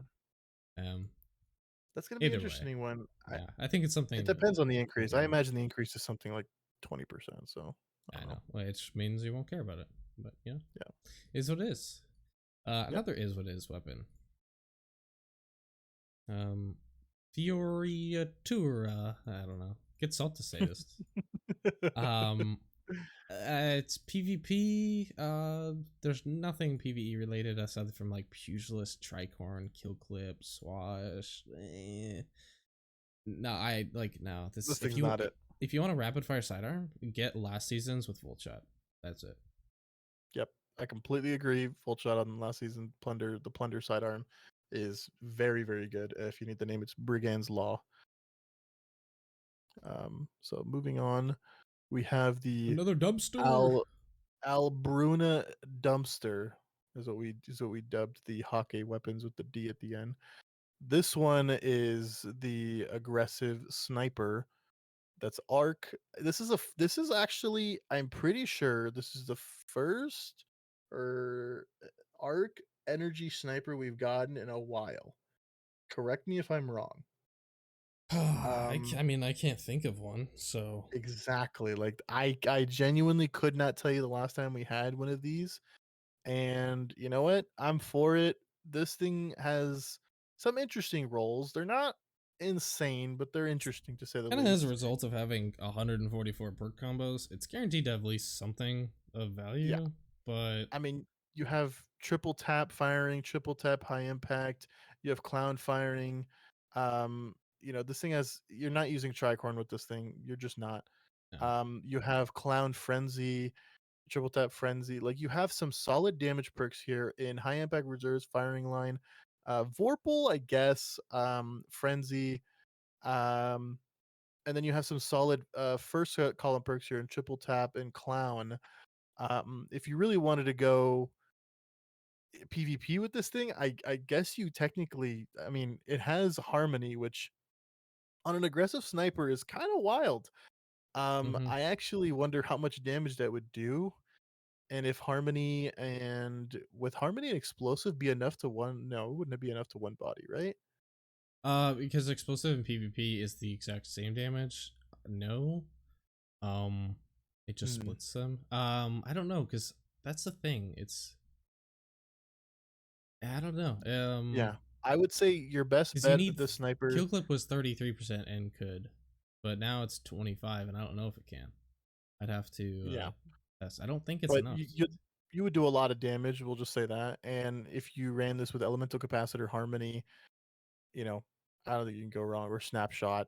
It has PvP, perks with opening and stuff, but it also has PvE. But this thing is not. It's not going to change anything. It's just a neat sniper to It's get. If just you like another Gambit sniper to get, and yeah, if you get and Gambit, you'll sit in get your one vault, that's decent. it's going to sit in your vault. You're going to be like, I'm going to use this one day, uh, which probably will never happen because Bungie's afraid of buffing snipers. So Yeah. The only thing I really noticed that was kind of neat was like, yeah, explosive snap could be kind of an annoying to deal with sniper and PvP. oh yes, Um, go with a team that just body snipes and you just have like snap explosives and you'll never be able to snipe them back. I mean with And Cascade Elemental, Point in the second one, like it's it's gonna shoot faster. So you're gonna shoot your 3 or 4 bullets a little quicker. yeah. I mean, Elemental, Eye of the Storm. I don't think there's another aggressive sniper with Eye of the Storm. I mean, yeah, that's strange though. It's not really a good weapon for this storm. I imagine if you're You're like getting shot, you're probably you're dead. getting lit up, this Or might you help gotta your random disengage. shot. This Yeah, might just maybe. help your panic shot. Who knows?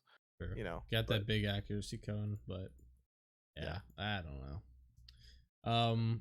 I killed a sniper. Hey, you know what? If box breathing ever gets good, got that. You can get your 4th times box breathing roll. On the rail though, 4th times focus, 4th times high impact are your 2 DPS rolls, and then maybe in a GM you want overflow with either of those 2 rolls as well. Don't get this thing for PvP. It doesn't really have much value. So pretty much, yeah, you've got 4 perks to choose from: 4 times and overflow and high impact and focus. Go between one of any combo of those, and that's your rapid fire sniper. But as we've said many times, snipers are not in good state. I wouldn't necessarily advise even crafting this with the intent of using it in anything relatively important. It'll be fun to use and level. That's about it. Yeah. Next up we have the Ikelos SMG. The fabled return, the prodigal son has come back to us. Why does it have shoot to loot? It's an because SMG. It doesn't need shoot to loot. Come on. I mean, you got to pick up ammo from across the map with an SMG. What do you mean? Tap, tap, tap, boys. I'm missing. Tap, tap, tap, please. Wait, give me 2 more seconds. I missed. I can reload. This thing, in my opinion, has one and only role, and that is Feeding Frenzy Volt Shot. That's it. Yeah. I think To if me, you wanted a little more like consistent reloading, you could just have perpetual, but I agree, like Feeding Frenzy with Volt Shot, the Volt Shot's gonna help get your Feeding Frenzy stacks higher, so it just makes sense. And if you kill with Volt Shot, it procs Volt Shot again. So, yeah, so you just have that chain like that. I think that is the best roll. If you really did want to though, and just you're not a fan of Volt Shot, you have Frenzy there, so you just pair Frenzy with Feeding Frenzy, go with the Frenzy squared roll. Yep. That's also super stay away from Surrounded. Yeah. Surrounded is a trap perk. It is one of the highest damage increases, but it's complete bait. It's Don't fall so for situational. it. You are not surrounded that often, believe it or not. No, and if the odds are around you, they're not within range a lot of the time. I've said this before, not on the pod, but it needs to work the same way Threat Detector works, where it's like scalar, where it's like 1 enemy provides 10%, 2 enemies provides 20, and 3 grants 50. You know, something like that. You just need more benefit because man, that situational is like 3. That's way too high of a condition. Yep. You have 3 enemies around you. You kill 1, you lost the perk. You're gonna say you got shot, and I'm gonna say rangefinder, and I think you pair with dynamic. I was gonna say you tap the trigger or rangefinder personally. Oh, really? I thought you'd say gutshot. Yeah, for some reason this gun, at least in my experience, was incredibly easy to use compared to the other ones. Like very low recoil. Yeah, I mean it's good. I think this is a good PvP weapon with these rolls. It's got nice stuff. But there's also gutshot. So moving on. Yeah, but there's also gutshot if you want that. Also craftable, right? So yes. hey, trace rifle. This one's cool. your mini cold heart. Um, Path of Least Resistance. Hella sick name.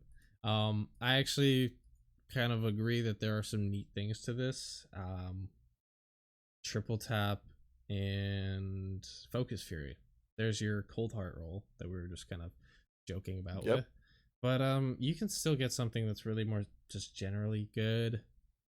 I don't think sub volt is actually as bad of a combo as earlier that I was kind of wary of, because like traces you're already shooting so much more.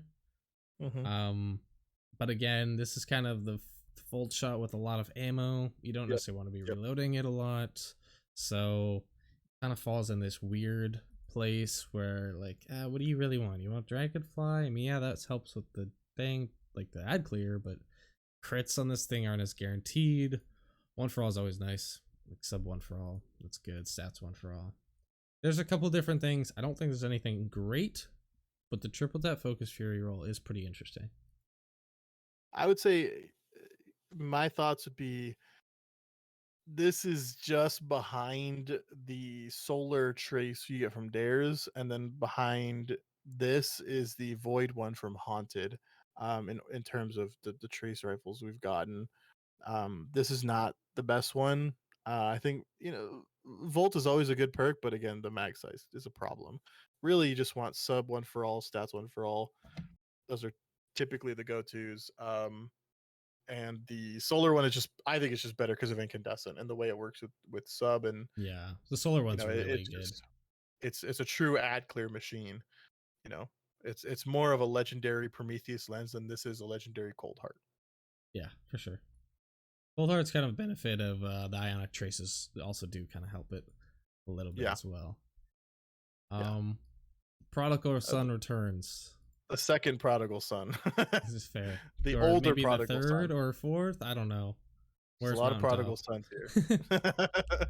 That's the true prodigal son, actually, Yeah. Mountaintop. But Wendigo has come back. Got some We crazy rolls. can farm it in GMs. Mm-hmm. Um, this thing, it's got there's some interesting things to it. Um, it's got the original, auto loading explosive, which we can now get with spike grenades. The Yep. explosive light buff is not the same as the old one. It is not 70%. That was the old Wendigo. This new one is definitely not as strong, but it still hits. We have full court coming back to another GL. We have Frenzy. I mean, Tricorn. I wouldn't particularly advise Tricorn on this. It's a little too hard to set up and get real value out of it. But pretty much the big ones you're looking at are auto loading, field prep, and Clown with some combination of explosive, full court, and Frenzy. Yeah.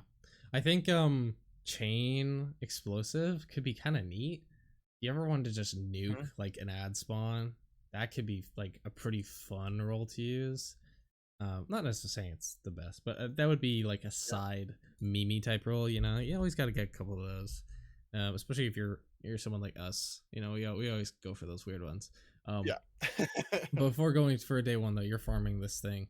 Bungie's already talked about changing away from LFRs by hinting at updated heavy weapon balancings coming forward into Lightfall.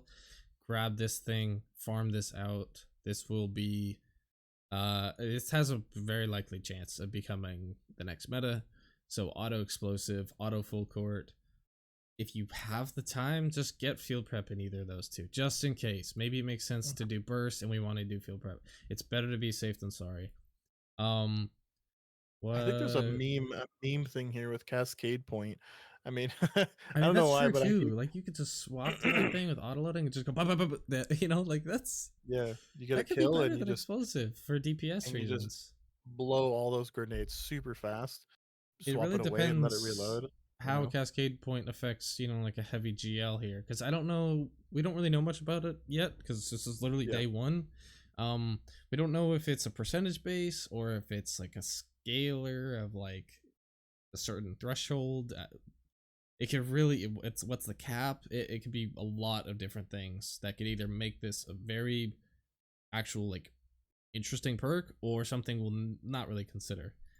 Um, In terms of it actually being as effective as the old one, it's not too far behind as a result of it getting Spike. Because Spike is 50% impact damage, which is essentially like a Which is huge. 25% buff. Because it's kind of split, the same way like rockets are, if I recall correctly. And then GLs also get more benefit from explosive light. Um, uh, uh, Gunsmith here still mentions that it's 44%. I think that's accurate. Rocket's at 25, which I know is Yeah. accurate. That's why I think it's still accurate. So yes, you're losing about like what is that, like 36% on your explosive light, but you're also gaining some from spike versus blinding. So it is a little worse because the percentage increases are kind of greater as it goes further. Like 75% over 44 is a big jump. Um, but it's not too far behind the old version.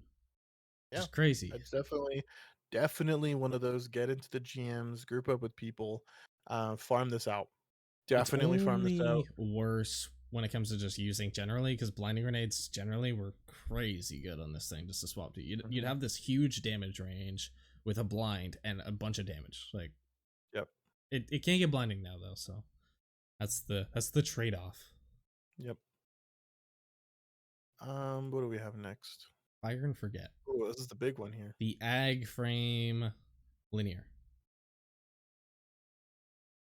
So this is This Storm is Chaser essentially as stasis. I think the most interesting thing about this is the fact that it has ambush. So it does just have more damage than Storm Chaser because of that first shot. Which applies to, I believe, the 3, considering the 3 shots happen in 1 bullet or 1 charge, so to speak. probably. Um, as for its perks, I mean, it's not really great. Field prep is kind of the only thing you'd use here. Um, but I mean, field focus, field frenzy, field vorpal, whatever you want between any of those. Like, if you like these charge 3-round bursts, it's good. Is it better than Reed's? No. Reed's Nope. has more ammo efficiency from triple tap. Firing line is a better perk, and it has better DPS because it's not a 3-shot. So it's not even really better total wise because it just loses triple tap. Like, I mean, that is a little bit better, but you have to like max out all your shootings for it to really have any change. It also, I don't know if anybody used Storm Chaser, before they fixed the rate of fire, where you could pre-charge your next shot. This thing just feels terrible to use. Yeah. These aggressive The ones, they just accuracy is another factor. It's very hard to hit shots like on because it something bounces. small. Like, if Yeah, there's a hobby dude. and there's no like div on it, like and you're in a GM, you're probably only hitting 1 of your shots as a crit. Now you're just doing less damage with a slower charge, or well, not the same charge, but you got to spread it Yeah, out between 3 shots. yeah. So it's not as great as everyone thinks it is. It'll definitely be just kind of nice to mob around with and just kind of blow up a couple, yellow bars maybe. But in real high end scenarios, this is not good. This is not it. If I ever get a roll with chill clip, I will mess around with it against champions. That's the only thing I'd say. See what Yeah, it's like as like a Riptide, but in the yeah, heavy slot. That's pretty much it. Another yeah. dawning weapon. You can take this one. We have Avalanche coming back. Avalanche, I see 1 or 2 rolls. yeah, there's not many. I mean, you have the mag perks here you're looking at are auto loading subsistence and ambitious assassin, and the damage perks you're looking at is like incandescent, maybe adrenaline junkie, and I think Yeah, the that's it. target lock. Target. You think target Maybe. lock? I don't. Yeah, it really Ma- It, depends. it, dep- it What depends about on Cascade how Point, long it bro? takes. Max fire rate? This thing. I mean, okay, It it does really have auto depends, loading. right? Yeah, I mean that's what I said. I would. There's a lot of potential here for just some neat stuff, but I think the safe option is ambitious incandescent sub incandescent. That's your safest option straight up. Mm-hmm. Um, And then if you want to get real crazy, you want to channel your Cruz, you got auto loading cascade point. If you get a lot of kills and you have a big mag from ambitious assassin, ambitious Ambitious target target lock. lock. Yeah, like you can Um, fry with that. yeah, this thing would probably do a lot of damage, and I really, we don't even know the damage, bonuses from these. Probably the next episode we'll revise anything that we've said if we need to, but there's potential here. It really just depends on what you're looking for, but honestly, it if you get incandescent and like your first column perk is dynamic sway, and you're wondering if you need to farm more, you got to ask yourself how much you're using machine guns in the first place. So Mm-hmm. it's not too big of a deal, but it's neat. Another machine gun. I think it looks awesome. Um, which is retrofit escapade. Escapade. Um, it's Escapade. cool. Escapade. You want me to say Yeah. that? All right. It's cool that it has tricorn because Void, Titan, Warlock, easy to get the benefits of. What you Mhm. kind of have to pair that with is pretty much either stats or field prep. Kind of depends. If you're comfortable crouch reloading all the time, then I think field prep's better. If you just want like more like easy, less stuff to think about, stats tricorn or stats one for all. You have target lock with fourth times here, which is also pretty cool because this is a 900 RPM. So this is kind of like something that could maybe take advantage of that complete burst. Although, man, hitting headshots with this thing is pretty tough. You probably need a div. But I think it's a really cool concept. So I'll give Bungie credit, especially with the damage increases that machines guns have had. Yes. And as far as like you brought up using it with like Titan, for instance, um, the fourth times target lock, you'd put ideally you'd probably want to put down a rally Kate in the off chance that you're actually fighting something That'll help big. with flinch and stability. So Yeah, that's gonna be really big.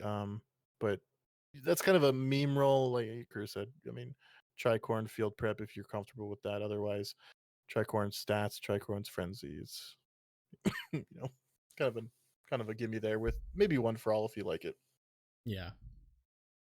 Um Unwavering duty. So this is just because I saw this really early. This is pretty much the same as Avalanche with like the ambitious incandescent, field prep incandescent, autoloading incandescent type of role. Um Neat thing, it can get firing line. We haven't had one of those for a while since I think like the 7th Seraph one. Um but I thought about ambitious and killing tally because I was like, man, if you can really get it high, that could be kind of crazy. But me, I I, don't know. Like subsistence killing tally might be like pretty much the same thing. So and the thing, the big disappointing part is killing tally is not what it was on Delirium. It is a much watered down version. yeah, It's a little bit less than Rampage, I'm pretty sure, yeah, or it's it's about the 10, same as 20, Rampage. 30. Yeah. And Which you know, the nice part about that is, as long as you have the gun out, it's not going away like Rampage. So subsistence really plays well to this weapon.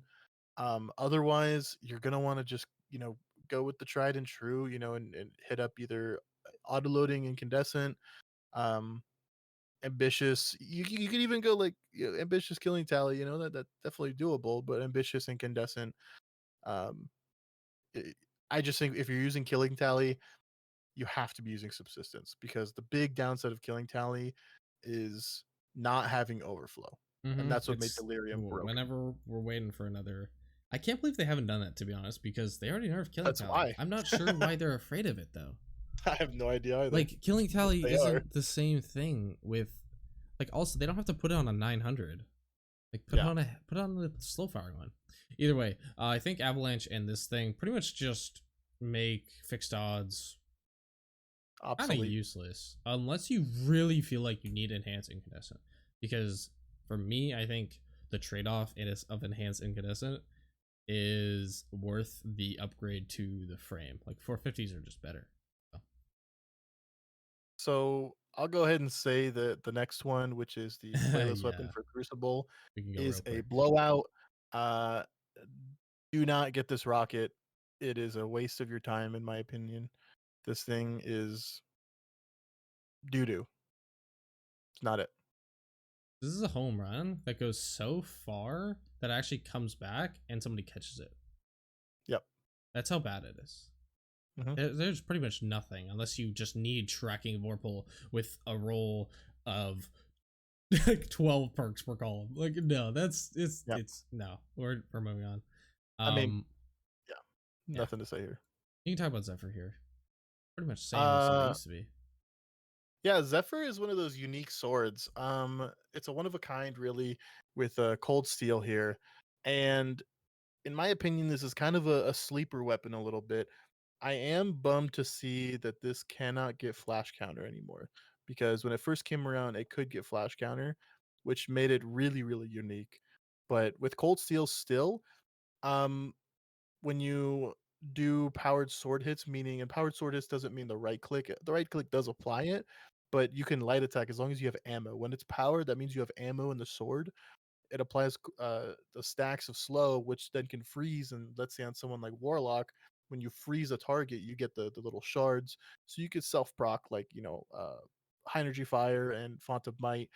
If you're sitting there whacking away with a sword, so that's neat. You can combo that with relentless strikes for really good ammo economy. But in general, this thing is like it really whatever you want. If you want to just use this to get abilities, Wellspring Chain Reaction, because Wellspring no longer has like an internal cooldown. Um, I mean, if you like freezing things, then Cold Steel. But really, this thing you kind of just can't go wrong. You just have to like swords. I mean, actually, you can go wrong. It'd probably be like Duelist Trance with like On Guard or something. Yeah, I was like looking at the first. I was like, I think On Guard's the worst. Assassin's Blade's like decent. Whirlwind's decent. Vorpal's, I don't know, not great, but there's something. Swords are in a really, really kind of weird spot right now. Honestly, kind of terrible. Like the only sword you're really using is an Eager Edge sword just to get around. So it's like Eager if you're Lament, using this thing, Lament's only there because it's kind of different. It's not really a normal sword. If you're using this thing, you're probably using it for Cold Steel, and then I would say always go Relentless Strikes personally, because it's just better ammo economy. You're just putting triple tap on your sword. One of the most important things in the game. So just swing, get one thing back, and so you only spent 2. Yep. We're gonna end up rounding this out with the DSC weapons, which to be honest, I don't think many have changed. To start off, Heritage, we all know what it is. You still have Reconstruction, autoloading, and you have Recombination. I don't think there's anything else you really want to go with. That is like one of the best weapons in the game, or shotguns in the game. Once upon a time was one of the best weapons in the game. The weird one I'd say is Pugilist Swash, but I pretty much think Recom is always the best to go with, unless you strictly want something for boss DPS, in which case you go Focus Fury. Yeah, I mean it's pretty much said it all. You can't really there's not a whole lot. Yeah, and you can craft it. Make sure you put on Assault Mag and go from there. Yeah. Next up we have Secession, the once upon a time king of snipers.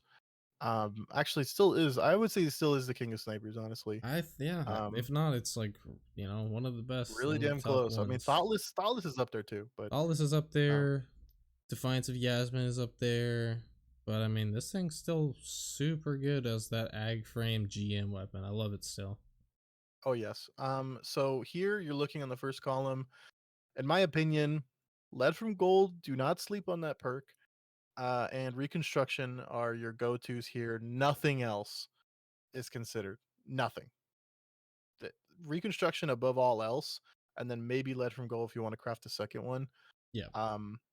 And then for the right column here, you're looking at Firing Line, Vorpal or Focus Fury. I would say, I almost want to say stay away from Focus Fury.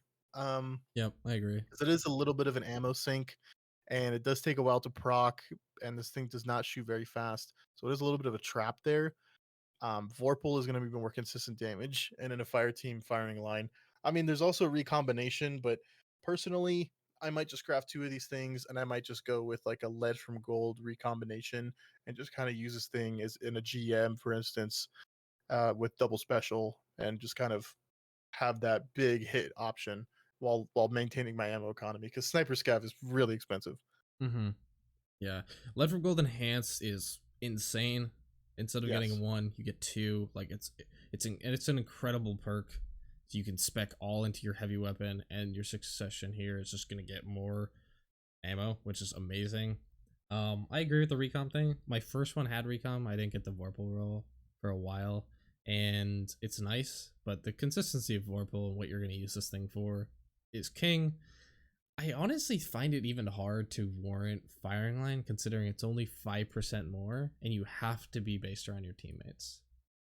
But 5% that more than Vorpal? No, no. Vorpal on a. is Oh wait, this is a 15 on special. specials and Oh, that's 20 right. on precisions. So it's pretty much like I just think Vorpal on specials is the way to go. Like almost always. If it's there. Yeah. So my two I'll probably make after thinking about it more. I thought about doing recon firing, but I'm gonna make two with Vorpal. One lead from gold Vorpal, one recon Vorpal. I just think it's the best. Maybe a recon if I get bored, but I think I'm just gonna keep my old one. That's the thing. Yeah. I mean, I'm definitely going. I have an old one, but the benefits of enhanced recombination They're is pretty good. it stacks it to like you know faster. Two The bullet two it per. reloads it faster. Um, I think it just increases the speed at which it starts reloading. Or was it the amount? Well, I mean damage accelerates faster. I think like instead of it being a 1x, you get 2x.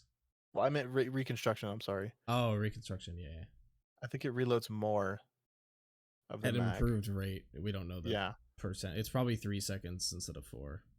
Yeah. So, that's it does make a little bit of a difference, but if you have a good roll now, definitely keep it and then craft the alternate rolls, Mm-hmm. in my opinion. It's not that big, But especially Vorpal. Like yeah, you're gaining stability. Like don't craft. Honestly, I wouldn't say don't craft enhanced Vorpal. yeah. Unless you You have a bunch of mats to waste, but yeah, yeah, just don't. like recon lead and recon recombination reconstruction. Those two and lead from gold. Like those you Yeah. can get enhanced. Save your mats unless you're crazy. Posterity. This is the 180 that I think could have some cool things because of Volt Shot being in the first column. Volt Yep. Shot, feeding or Frenzy is what I would like to go with because I don't really see anything else in the right column that's that good. And left column, the only thing I'm trading is more damage for more ammo because otherwise I would just go reconstruction. But like you don't need 36 shots in your posterity. 180. Trust me. Like you don't. Yeah. I had one with one for all. You no, it's useless. So Volt Shot Frenzy, I'm pretty sure you agree with that. Yeah. I mean, Yeah. that's a no-brainer. The only thing maybe a little niche Volt Shot with Rampage, and if Rampage. Volt Shot kills enough enemies, you get Rampage ×3, which helps you kind of get there a little bit further and keep going. Maybe it's a little bit of Yeah. a niche scenario, but the safe The option is definitely the Frenzy. Rampage has the higher ceiling because you can just chain higher damage bonus. The downside is that your reload is now worse. That's one thing I love about Frenzy and Volt Shot. They work together, right? You want to reload faster and you get more damage. It's good. Yeah. So we got Commemoration. Wait, is Commemoration next? We can do Yeah. commemoration. I had Trusty, but we can switch it. Oh, I'm sorry. You're good. My D2 Deadsmith isn't working, so I'm using screenshots. Um, so Commemoration, very simple role here. You're going Reconstruction. Okay, Mm-hmm. like no brainer. Like we've talked a lot about the other machine guns and using sub, and no, on this thing you're Reconstruction is using one of, if Reconstruction not the best perk in the game. because It's auto Reconstruction loading and boosts is your mag. It's yeah, crazy. auto loading overflow. Okay, like it's insane. It's that good. And on this machine gun, once you get it, you might not be convinced. If you're not convinced, first of all, you're crazy. But second of all, in a little bit, you will be convinced because you'll pull it out and you'll have all this ammo in your mag and be like, oh my god.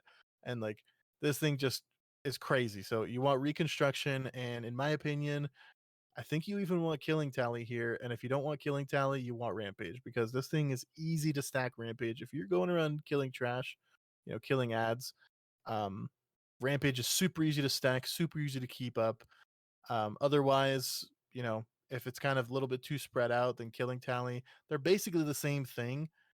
Um, So I actually did think about this because initially I was with Rampage, and then I think Kairos was talking to me about like killing Tally instead, because I was like, oh, but Rampage, It you know, would it's be easy to better, stack actually. up. But it's like, well, killing Tally also ramps up per kill. That's pretty It's much the the same exact thing. same percent, but just Yeah. lingers longer, right? You can Yeah, linger so forever. So I reconstruction killing Tally. yeah, there's like no reason to have And also Rampage. I don't know if they noticed that. enhanced killing tally increases the mag size, which means your reconstruction increases it even more, right? Yeah, it's Because great. reconstruction always doubles. So you want both of Which these enhanced if you're means you can crafting get the this. benefits of extended without Hmm. having to run it, and you could use appended mag, and you can stop using that garbage perk. Always go Yeah. appended. Never use extended unless you're we some are an- PvP nut. we are anti extended mag Yeah, uh, players appended, here. recon, and killing tally all enhanced. This thing rivals corrective measure once again. I think it beats it. I think it beats it on now, but if you like the ability regen of demo, then I can understand still running the other one. But What I this one will also, say, the origin kind of, trait gives it back a little too. yeah, which is awesome. Right now, I think it's like a lot more than what it's supposed to be. It's all posted a clip of Obama, and it was just like, Yeah. his solar regen was crazy. I just quick aside, I wish they kept Dragonfly in the right column, because like recon Dragonfly would have been really good. So Yeah. It's they put it in the it's left hard. It's column, and hard. now how are you Putting gonna compete against recon? Like, you Yeah, can't. putting anything in the left column is a damn shame because Yeah, you it's just got dead. reconstruction there. Like you can't You beat could it. put one for all there, and I wouldn't use it. Yeah, same. Like, I Agreed. don't know. Trusty, I can hit this quick. People think this was gonna be good. I thought it was gonna be good. Incandescent on a rapid fire is not that great. Your killing is just not great with this weapon. So I think what you end up replacing, instead of doing, if you don't want to do recon wellspring, which is what like most people would have done earlier on, throw on Focus Fury, because this is a great GM weapon. You're sitting back, plink, plink, plink, plink. You're getting a damage bonus, and you have a bunch of ammo. Yeah, I mean, there's not much going for this weapon at all, honestly. Um, Incandescent is an absolute trap on this weapon for what Cruz said. It's just The low the damage. fact that DMG said he wanted to do rapid at incandescent is enough reason for you to maybe not do it. And if you want an idea if your roll is good, check DMG's Twitter, and if your roll matches his, it's not good. Um, that's just like a rule of thumb. Yeah, if that's a Uh, perk, that's the same. Unless he's like actually being serious, like he got a hothead with, I don't know, clown field prep. I don't think he ever posted that though. I remember he posted a garbage tranquility once. yeah, That was good you when know, it came back. That was funny. I remember that. Reconstruction is a no-brainer on this thing, and you need a damage perk, but you need a damage perk you can get without a kill. So you're going Focus Fury. High impact reserves is unfortunately the next best thing, and if you don't have that, then you crafted the wrong one. Yeah, I don't know. It's pretty clear. You want to do reconstruction and like focused or wellspring, because wellspring's pretty Yeah. good. I just Yeah, I mean, yeah. you kind of need the damage bonus on this thing. These things hit pretty weak. Yeah, I mean reconstruction helps because you're just dumping more ammo, but it's weak. Last one, kind of a bit of a bleh ending here. This is a bummer. I mean, We the have quest the here. quest. It, Whatever. Does it still have the higher for- impact? Maybe. I don't know. I think so, are you a slightly. lost sector speedrunner? Great. Get chain reaction and move on with your life. And Shout out to Aoterra. you can leave us alone. You know? Go unrelenting chain reaction and go farm some lost sectors.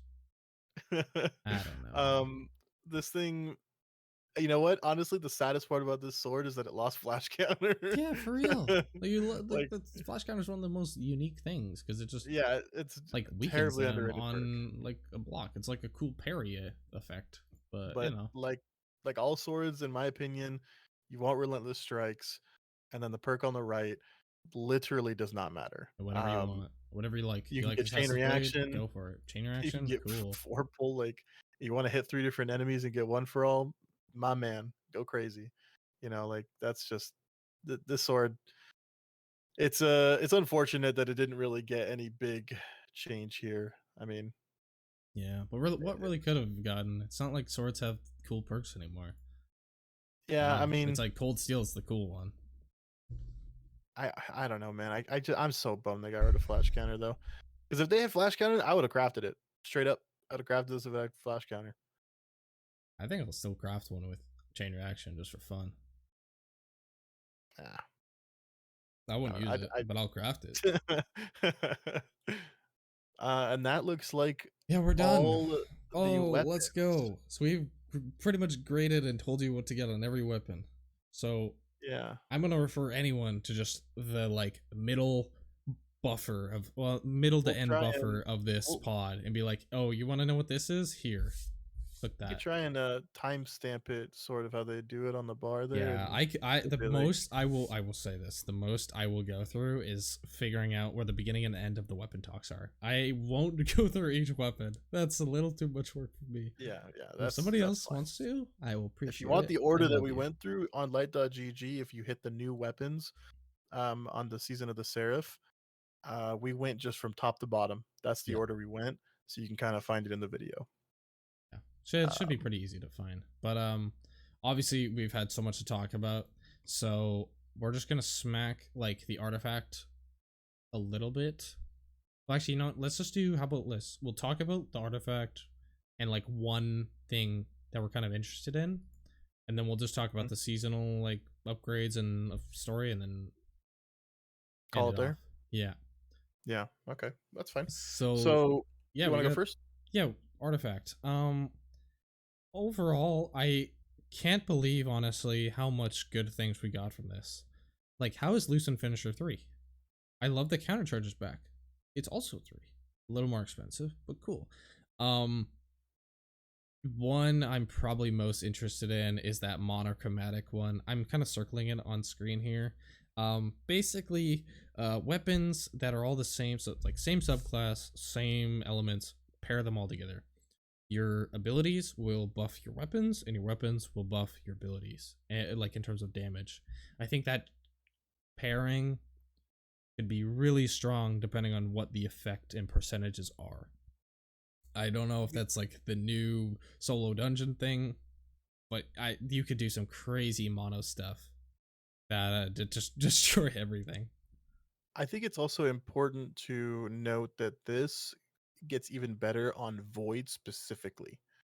Um, actually, maybe Void or possibly I think Solar also might get the most benefit actually because of Radiant. Um, You're essentially just stacking another effect with it. That's what you're going with, right? yeah, yeah. And Radiant is higher than the Weekend, so actually I think Solar would get the most benefit from Dude, this. solar with incandescent Calibans, I can't imagine the Yeah, effect that has. That yeah. must I be mean, crazy. the damage increase, for me, that damage increase has to be above 20%. If it's not, mm, mm, I don't know. It's expensive. It has It to is be above expensive. 20% for It's got a lot of this cost. competition. Yeah, because otherwise I just run weak and clear. You know, Yeah. that's a no brainer. Weekend clear is pretty much breach and clear, but they're saying it's a weekend instead of a full debuff because of void terms. Hmm. So, Um, uh, you know, Witherhoard, Anarchy. We talked about the Wish Ender combo. You can debuff with a mhm. weekend with your G Horn. You could even stun them with Unstop Witherhoard, Witherhoard. Yep. and then you get the counter charge effect to all your teammates. The Wish Ender people are getting even more damage from counter charge, from the weekend, from the um like stunning the champion weakens him. Like that's crazy how much stacking we have within this artifact. Yep. And not to mention we have grenade launcher holster at a 1 cost, which is huge. That's so It's nice, which so it nice. it really enables parasite play. I don't know if you guys have used parasite recently, but it's still a fun weapon to use, and um in my opinion it's only really fun with a holster, because you're just shooting that one really powered shot. So now Mm-hmm. that it's a 1 cost, you can put a bunch of mods in your legs, and it also helps just any kinetic GL or like energy GL, and even Dead Messenger. You're going to see a lot of this. with dead messenger use probably. And then also anarchy, because we have lucent finisher, so anarchy is kind of back on the menu a little bit here. Yeah, yeah. Loosen finishers, like, who cares if you don't have a bunch of reserves? You can just go gen it on pretty much anything yellow it's in the game. And at 3 costs, it's just insane. Like, that is like our That's GMs. so They're gonna be cheap. so easy. It's just, And the GMs this season, to touch on that a little bit, they're some of the more annoying ones, in my opinion. They are not most of them are not very fun. Um, they're kind of a little bit of a slog, but with the mods we have going into these, it doesn't even matter. Not even a yeah. little bit. So that's our artifact teaser. We can talk a little bit about like the upgrades and like our little thoughts of it. Um, I have a little crude drawing about which ones to focus on getting right away. Your first 2 in the top here I have squared off. They're helping you focus 4 weapons. So you've got the basically the 2 different. You have the Ikelos ones and then the Rasputin ones. You want to be able to focus both so that you can get the drops and potentially get the lucky reds from it. The 4th one here is just for umbral energy, from doing other things that aren't necessarily the boring stuff. And then the second one in the middle here that I'm circling is for your deep sight drop. That one is priority. That second one in the middle row there should be the first thing that you do or that you unlock, because it gets you started on the deep sight resonance, because it guarantees you one. Um, and then past that, you want to go into the focusing that like Cruz talked about, because then you can start dumping materials to try and pull some lucky reds, and then the to help with those lucky reds, the umbral activities, and then after that, after you have those 4 upgrades, in my opinion, nothing else matters except getting to the final on each row, right? And if I were to pick which final to go to, I would say the top one. Focusing deep sight is the top upgrade, final, upgrade, um, because you have a choice between the Ikelos and Seraph. You choose, what drop you want, so you can kind of really speed that up depending on what you've already gotten just by focusing weapons and getting lucky, right? But literally, there's only 5 upgrades out of all of these that matter. Um, Which actually is 6. nice, honestly, because if we can get these earlier, that starts that red grind earlier. We can start crafting earlier. That's one thing that sucked about last season. You had to do Oh so yeah, much grinding. Like I mean, you more than me, but me initially, like I spent so much time doing expeditions, just just trying to get them. I eventually I got them. I got pretty lucky early on. yeah. Like I almost had the shotgun crafted week 1 because I was going for it for the day 1. I was like, this thing might be really good for a Golgoroth. I have to have it Yeah. ready. Oh, and I got 4 out of 5 and couldn't get another one. But it's fine. It's the same normal grid. I really feel like, I don't know. I feel like eventually, like by the next 4, so like the Lightfall on, we'll get something a little different because we've had this system for a long time, and usually these things don't last forever. They do last a long time though, so if we did happen to have another year of it, then it is what it is. But I have faith that they'll change, and if this is the last one we get, I think it's better than the others. Just for the record, I don't share Cruz's faith. So I don't. I had faith. I have faith about this season too. It's not like necessarily the most like creative, but the loot's good and the activities aren't. I don't know. It's boring. yeah, I mean, so far the weapons, there's some solid weapons out there. Um, some neat perks and stuff. The battlegrounds is okay. Really, next week in the next episode, we'll talk about the dungeon and the dungeon loot. Um, and then whenever we get the exotic quest, the exotic mission, right? Yeah. The Yeah, exotic with 4 catalysts that we get to choose I between. Very I already looked. interesting. I looked at them in light.gg, and it's so dumb. Yeah. It's just I'm pretty sure one of them gives you like feeding frenzy, the other one gives you like another perk. Like You're just choosing I'm not between I'm not perks. kidding. The Nice. the gun is also anti-barrier, Okay. from What what I is it? understand. It's a pulse. Oh yeah. Thought it was Yeah, close, but yeah. well, So, we'll see. and We'll it looks reserve like there's a judgment lot until of we get to shoot it. yeah. I mean, but it looks like there's a lot of steps. So that's the part I'm like, ugh.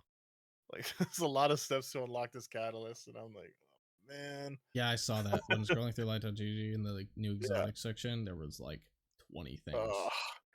man, that's kind of a slog, but we're gonna do it anyway. So yeah, Yep. that is what it is.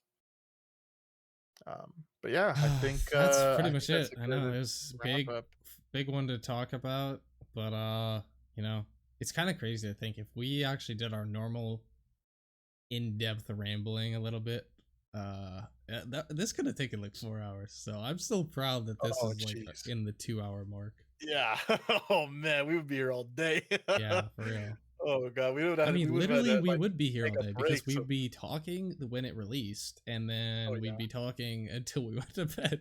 yeah. So, Would good have had on to take us for doing breaks it. and oh man, that'd have been wild. I mean, there's so But much, and you know what? Like, what's nice over the next, I'll say, month, is that we'll be able to see the impacts of these changes. Not that there's a bunch of PVE changes that are that crazy, but I think like the Grand Overture thing, does it become a mainstream weapon? What are the impacts of, I don't know, like the Garfalcon's change? And there's a couple changes that are pretty big, you know. yeah. And sorry, I just completely my mind went back about an hour. We did get an arc sniper and it was from the Halloween uh Oh my event. gosh, it literally just happened, and I got one and, of them. and I completely forgot. Whatever. Besides that one, what other Yeah, one have we gotten? Somebody's gonna say like exactly. instantly. They're gonna be like, they're gonna be Yeah. listening, and they're gonna be like, "What do you mean? We Wait, it's just the got an arc Avalon one. sniper, you It's idiot!" the Avalon one. Oh The Galu. yeah, yeah. Dude, I man. love it, man. I got that one with Okay, you know what? So I guess the I thoughtless roll. Man, I'm a fake Galu fan. Whatever. same. We Yeah. have so much to think about, man. We were thinking about glaive builds for a little bit. Come on, Jesus. man. Bleed glaives. I love the So bleed thing. It's so cool. I want them to I love eventually that bring it in. concept too. I love it. So I think that it just about covers most of it so far. Obviously, we're gonna talk about new stuff as it happens on a weekly basis. But let us know what you think in the comments on our roles and what we talked about on the weapons, what you're looking forward to, what you've already gotten, um, and yeah, I guess. Do you have any closing thoughts, Cruz? You know what's funny? I was just thinking of them, and then I was like, what was I thinking of? I instantly forgot. Oh, it was I was thinking like next things to talk about. Like we'll be able to have more feedback about like the comp changes and actually have like a little bit more discussion about like how it's been implemented. Are there any rewards for getting Ascendant? Because I'm sure like Salt's probably close there or something like that. So there's gonna be stuff still coming out, which is good. We'll be able to Yeah. not have to generate a lot of topics. But what's so nice too is that it's a little bit shorter, 12-week season, so we won't be dried out as much. And pretty much from like, when's the first like Lightfall thing we're gonna start getting? Probably like around Christmas time. So like we're gonna Mm, start like we'll get like a Vidoc like a month before or a month and a half before. I'm trying to I think think there if was like there's an event. because they There's an used to always event. do Gamescom, but that was like August, but then that's when they were releasing in like September. There's an event coming out. There's an event this month, and I believe I heard something about their Bungie was showcasing something. Okay. Probably Lightfall this month, sometime this month, but I'll have to look into it. It'd be great if But it was Lightfall and also their new IP that they've been making for like 3 yeah, years.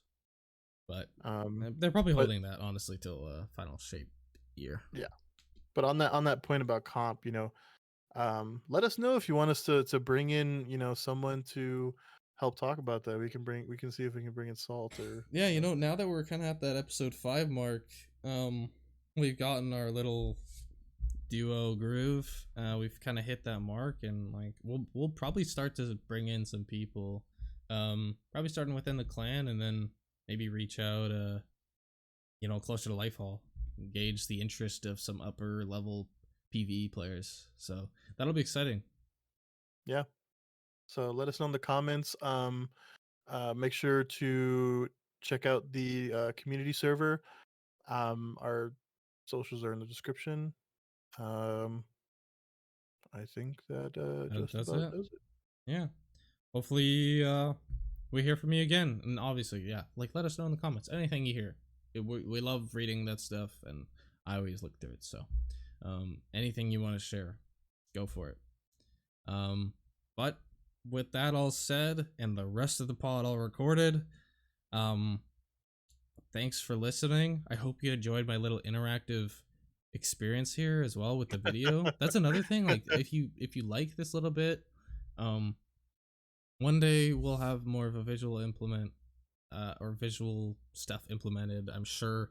But this is sort of like our first step. So if you think this is the right thing, that's another thing. Let us know, because we only know about what changes you guys like if you let us know. So Yeah, and B-roll. If you want us to like roll some like Cruz doing strikes B-roll, that's also something that's yeah, just doable. something to talk over. If you like having that, just gameplay in the background, easy to record, a day of playing and just have some background stuff going, or like a solo prophecy, or stuff like that. Like I can do that, no problem. So, yeah, enough rambling.